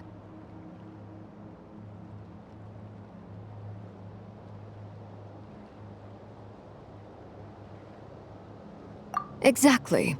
That is why my hands are like this, too. At first, I saw it only as a curse, but once I became a harbinger, the Jester apprised me of the truth. Together with my own investigations, over the past few years, there are several things that I have gradually come to understand. For instance, take the so-called Crimson Moon. In truth, it is nothing more than the shattered remnants of the iridescent moon, fused with the abyss to prolong its lifespan. Since this blood flame was bestowed upon me by the Crimson Moon, it is a fusion of the iridescent moon's former power and the corruption of the abyss. You all understand the nature of the abyss well enough. I draw upon its power, and in return, it hungers for my soul. This strange blackness is the mark of corruption it has left behind. If I recall correctly, you once told me that if the corruption ever made it to your heart, you'd become a completely different person. Yes, and that's the reason I'm always careful not to push my power too far. It's essentially a never-ending tug-of-war. Whew. Sounds intense. Anyway, the rest of my story can wait. Is there anything else about the Crimson Moon or the Iridescent Moon that you're unclear about? Paimon has a question! So, the Crimson Moon that the Karians used to worship was actually the Iridescent Moon, right? Which was one of the three Moon Sisters. Does that mean that the Karians were to the Crimson Moon as the Frost Moon Scions are to the Frost Moon? So much of that history has been lost. We have no way of knowing exactly what they were like. But I would suspect that the Conrians weren't as devout in their moon worship as it might appear. The iridescent moon's remains simply served as their link to the Abyss. Later on, perhaps someone discovered a way to make direct contact with the Abyss. Or maybe there was some kind of ideological divide. Either way, a dissenting faction staged a coup and drove out the royal heirs of the Crimson Moon dynasty. Still, even with the dark sun looming high overhead, the Crimson Moon's glow never truly faded. If you want living proof, it's standing right before you. The first time we met, I sensed something familiar in your presence. When I looked at you, I felt I could see that mysterious red moon in the corner of my eye. In your flames, I saw its broken image, surrounded by a strange black aura. Well, I appreciate that you kept it to yourself. Much about the Crimson Moon is still a mystery, and I'd prefer not to end up as the object of an insane research project. Anyway, time is against us here, so if there's any other questions, they'll have to wait. I just want to make sure I've got one thing straight. In her letter, Sandrone mentioned that since you are unable to contain the iridescent moon's marrow yourself, you intend to leave it in my custody, correct? That's right. For now, it's the only way I can pay you back for your help. The iridescent moon is already part of who you are, so with its marrow in your possession, you'll be even more powerful than before. Deal. Then let's get started. Get what started? What does this place have to do with the Crimson Moon? When I first became a Harbinger, the Jester gave me a book called Paranhari, also known as Leobranto Innamorato. You should be able to buy a copy next time you're in Fontaine. It's a love story set in the Crimson Moon era, but setting aside the tangled romances of its characters, it also records a few interesting details. In the Crimson Moon era, or so the story goes, there was an orphanage that received children from beyond the bounds of this world, and subjected them to a peculiar induction ceremony. Beyond the bounds of this world? For real? And what kind of induction ceremony? The Crimson Moon sages looked beyond this world for beings with powers that surpassed the gods. But fearing they might lose control, they subjected these children to a process of refinement. They made these children crawl up a fireplace and kept asking them, "Have you died? Did you see it?" Until they finally admitted to having died and seen a crimson moon. The adults embraced the children who passed the ritual, telling them, "Within the fireplace, you have traversed the flames between two worlds. Here and now, you are born anew." The book leaves much unsaid, but I suspect that this was their way of branding the children they had enrolled, leaving an indelible mark upon them so that they would forever live in the Crimson Moon's light. That explains why I can't sense the Crimson Moon's marrow in this world. It makes sense that it would be sealed in a special space that can only be accessed temporarily through some kind of ritual. But there's no fireplace here. Do you see a chimney anywhere? Oh, are we supposed to build it ourselves? Okay, fine. Paimon will go find some bricks. That won't be necessary. The fireplace is purely symbolic. The key to the ritual is crossing the flames between two worlds. In other words, the flames that burn within me. Those burned away by such flames leave behind a kind of ghostly afterimage in the world. In the days of Conria, people believed they could be used to bridge the gap between the two worlds of life and death. In short, I can open a passage to that space for you. That's the easy part. The catch is I'll need to stay on this side to keep the passage open, so I won't be able to come with you. Once you're inside, you'll have to find your own way. Very well. Then I'll open it up. Traveler, spare me a little more moonlight if you would. I may need it.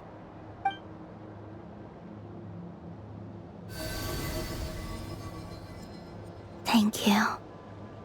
I feel like I've recovered some of my strength now. It should be enough to move us across short distances and confront whatever dangers might await.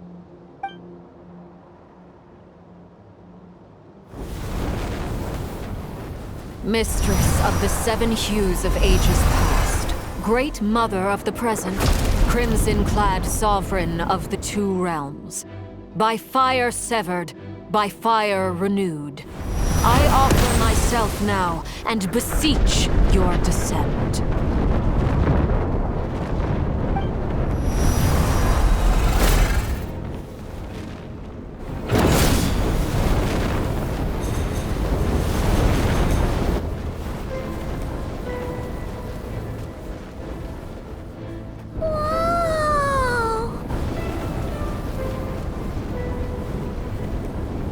One word of advice. As you're crossing over, no matter what voices you hear, do not answer. Got it! I sense a sinister gloom inside, but also the familiar light of the moon. I feel that I am about to meet an old friend who has changed beyond all recognition.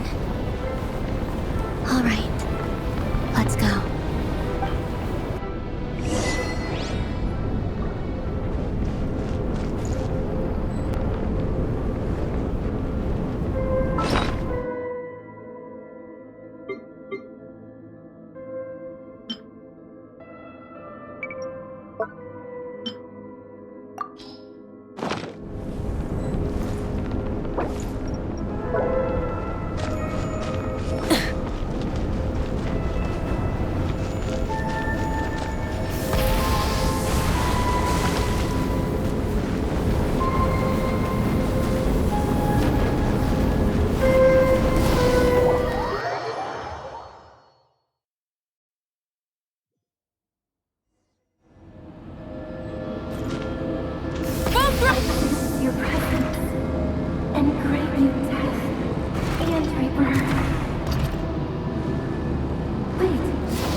Fragments of your broken body, seized by the abyss and hung up aloft like mummified remains. Iridescent moon, was this truly what you wished for? Careful! There's something spooky about this place. Feels like something is lurking in the fog. Haimon's right behind you. Whatever you do, don't run off without her.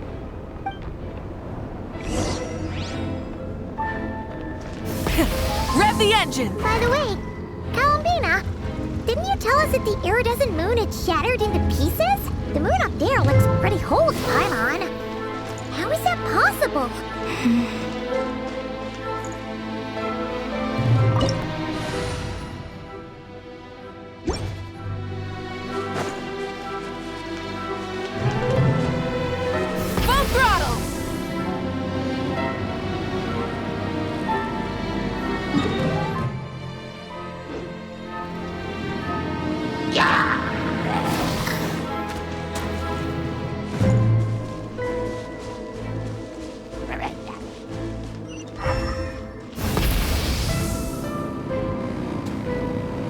like I thought. It was only a facade.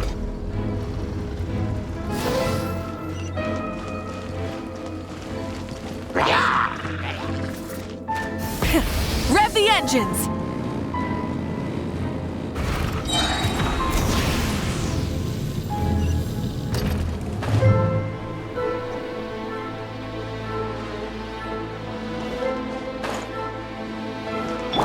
Illusion shattered! Everyone hold hands! Rise with the sun! There is no escape!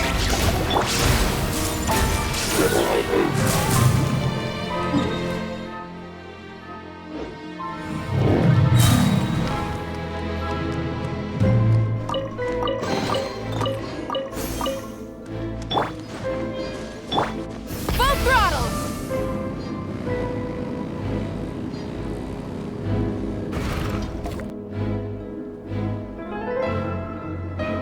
Huh?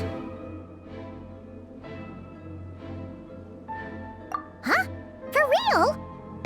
That's way too high! There's no way we'll be able to reach it! No. I'm not sensing anything up there. It's coming from under the mountain. Let's see... Ah! There's some kind of weird shadow over the water! Wait, see that?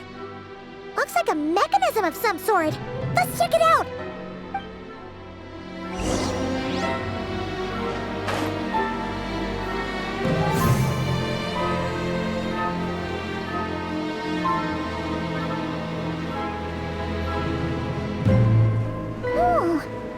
Looks like a device from the time of Kalia. Maybe people once came here to study the Crimson Moon's domain, and they left this behind. Oh, if we can activate it, we might find some clues.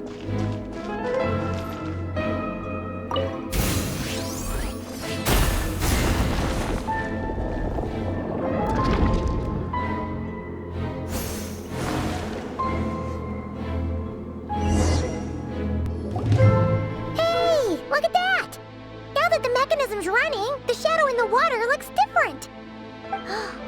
Do you think these mechanisms might be the key to unlocking the secret?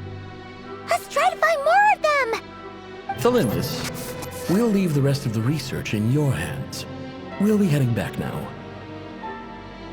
I hope this isn't ruining date night.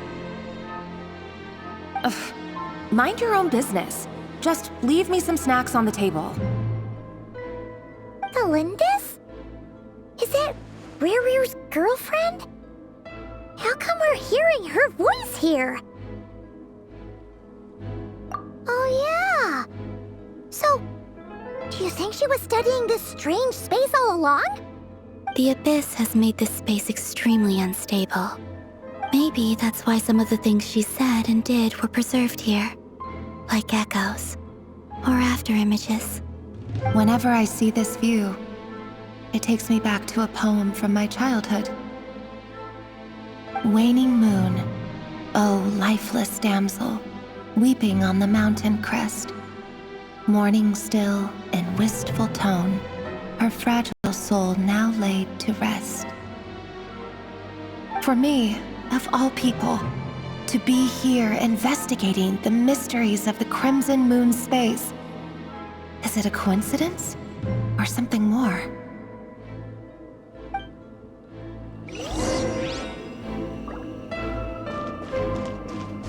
Try and stop me!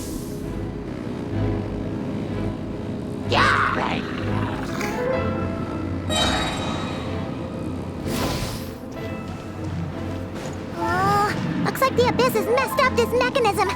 We need to find a way to get it working again. Let's see if there are any other devices nearby.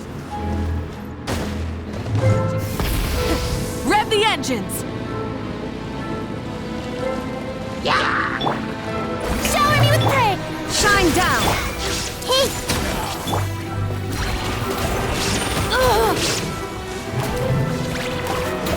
Rise with the sun!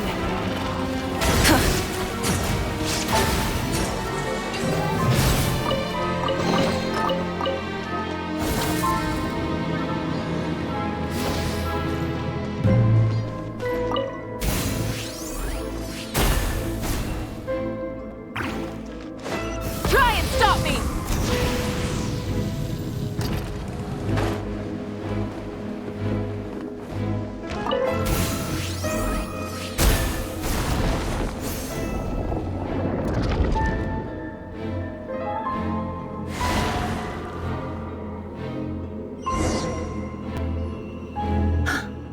I see.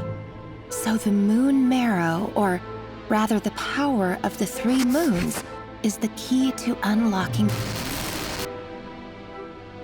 If it really does exist, then maybe this madness can finally be put to an end.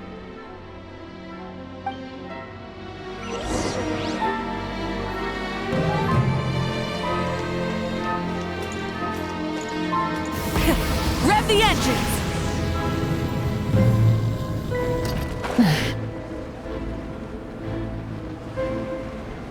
Take cover behind the rocks!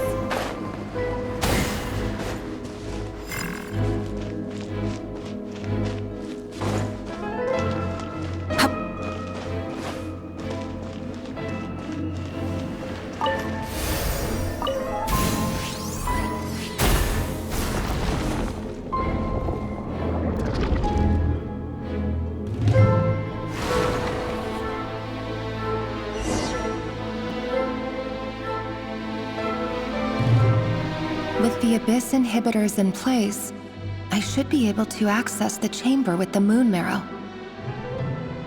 Oh, Rerir, with every step you take, you're drifting further from what you truly desire. But you're not the root of the problem.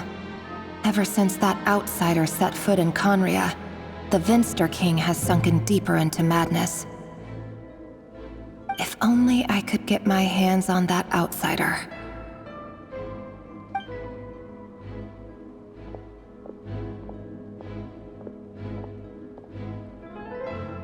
Hey, look! The moon's reflection is back to normal! Belindis' voice mentioned a chamber with the moon marrow. Do you think maybe it's hidden in the moon's reflection? It must be. For within it, I sense the fragile aura of a dying soul. Then there's no time to lose! Let's go!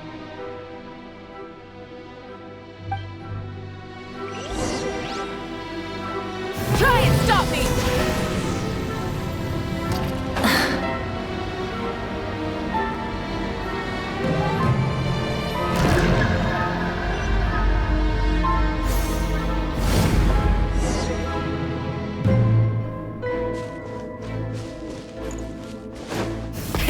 Rev the engines!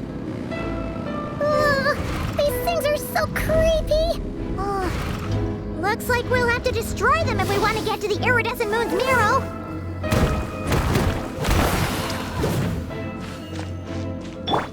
Yoo-hoo! Full throttle!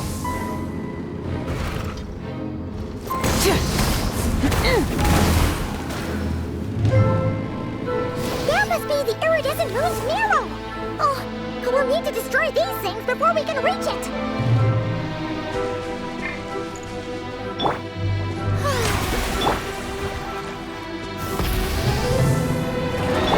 There is no escape! I see everything!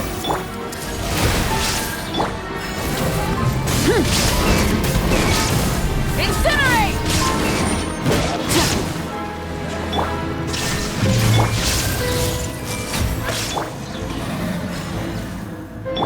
Burn it down!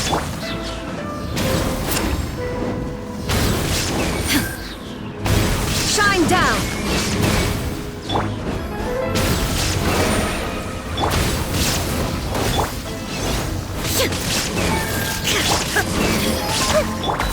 Rise with the sun!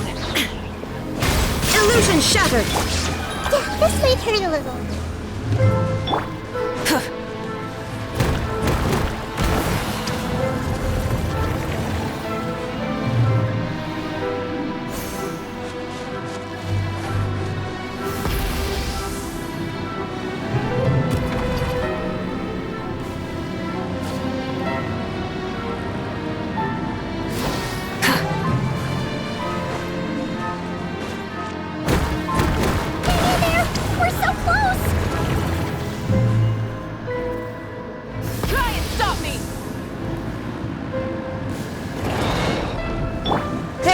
escape!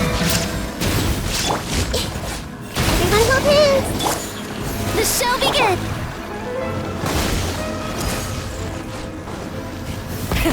Rev the engines!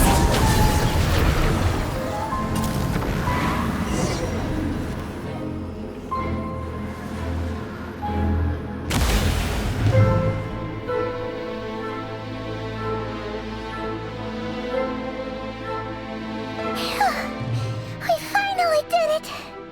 The iridescent moon's marrow, still burning away like an undying flame, yet now contaminated by the abyss. It has taken on a new form entirely. If we can purify the abyssal power within, we should be able to obtain its untainted essence.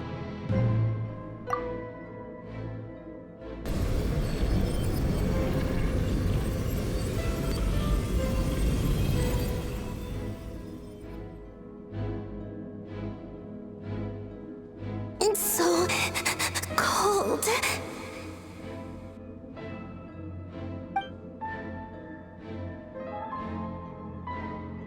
Is it you? Are you here? Huh? Are you talking to us? At long last, I can see you once more. Our fates have crossed, and I am finally free. I'm sorry, I lied to you. Even knowing what was to come, I still couldn't let go of the fear in my heart as death drew near. The moment the moon shattered, my body began to split apart piece by piece. Like I was being cut into pieces by 1,000 blunt blades. My thoughts scattered as the cold crept in. But I could not bear to fade away like that. Tell me, what was it that brought you to us all that time ago? If only I had possessed your courage, then I might have been spared this torment more painful than death. You look so puzzled. That's how I felt too when I first saw you. But trust me when I say that everything happens for a reason. Farewell, Hypo.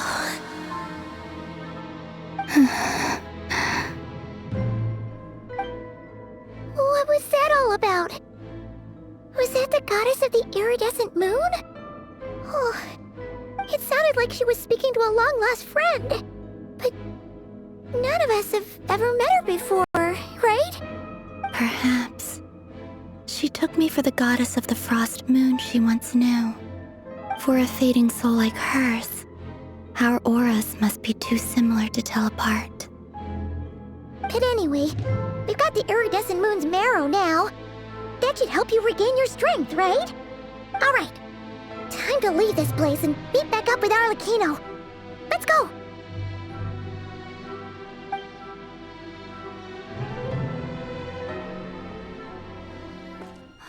That's odd. This place looks different than when we came in.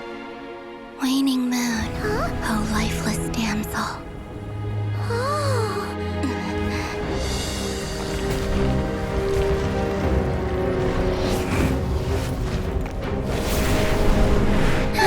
Hurry! The place is collapsing! It wants to trap us here. Who's it? The abyss? Now we've taken the moon marrow. All that's left here is a dark will. It will show us no mercy.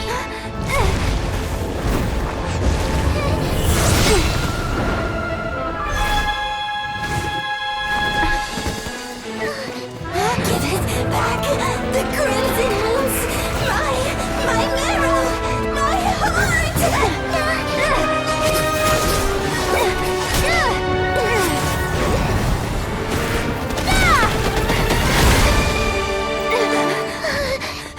Finally! Huh?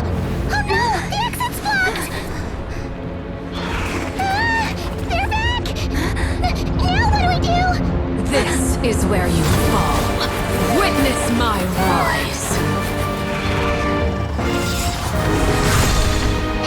What are you waiting for?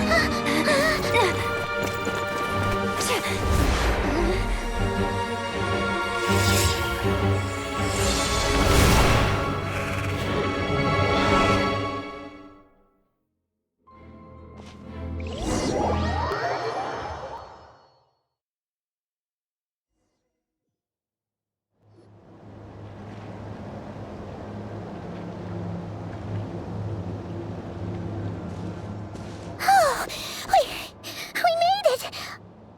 Was that you, Arlecchino? Did you save us? Wait, your hands! They're... Oh, this? Don't worry. It's a small price to pay.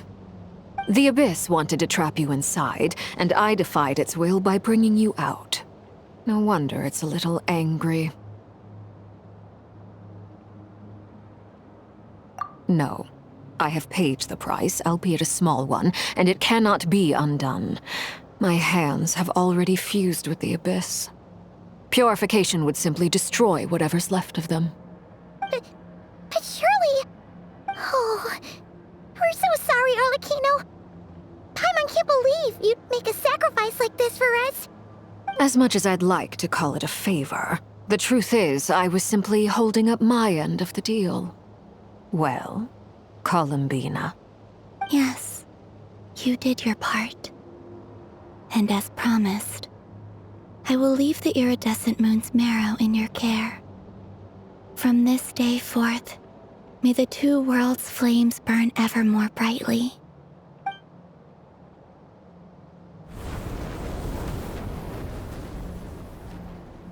I'll take that as a blessing. Now, Columbina, give me your hand. Accept this moonlight I offer in return.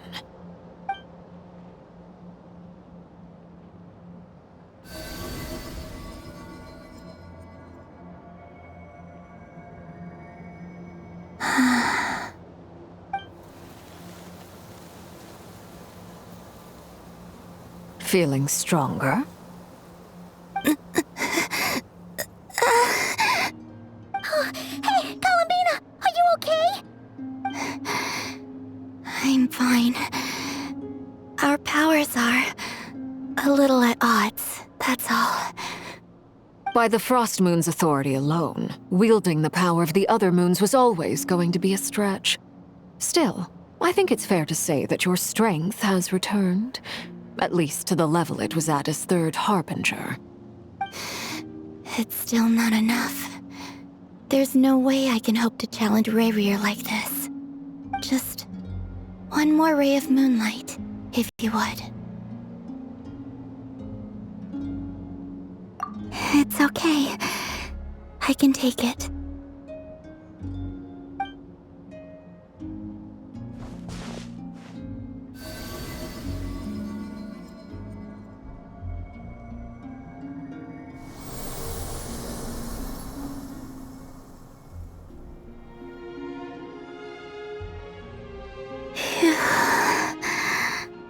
How about now? Fighting fit? At the very least, I won't have to stay hidden like before. I want to see him gone from Not Cry. The Ray here of Solnari and his wild hunt must be sent back where they belong. Well, it's good to have something to aim for. You certainly seem more alive now than you did earlier. When I first met you, you didn't strike me as a ray of moonlight. More like a wisp of fog drifting in from who knows where, ready to scatter at the first sign of a breeze. But now, you're full of vitality, just like the Frost Moon, once the brightest of them all. May you keep shining, Columbina.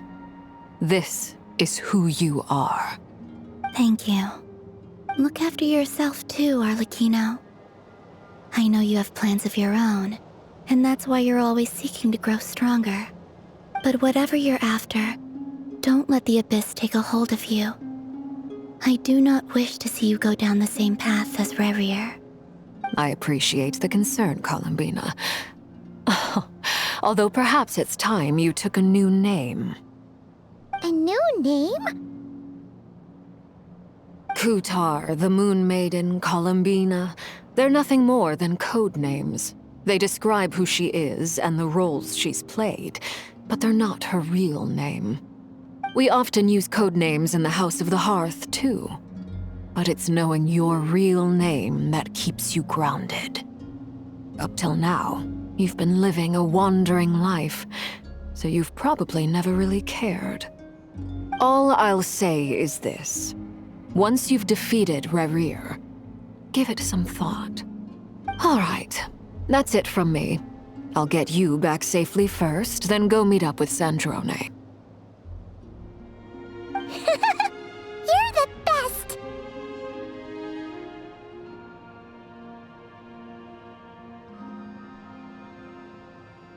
I appreciate the gesture. It speaks to your good character. Anyway, let's get going. There are more urgent things to do right now than trade compliments.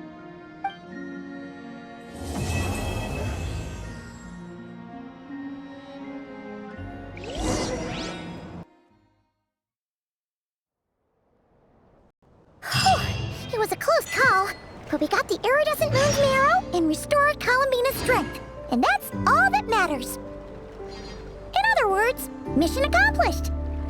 Paimon wonders how everyone else is doing. Trials. Adventuring is right up my alley.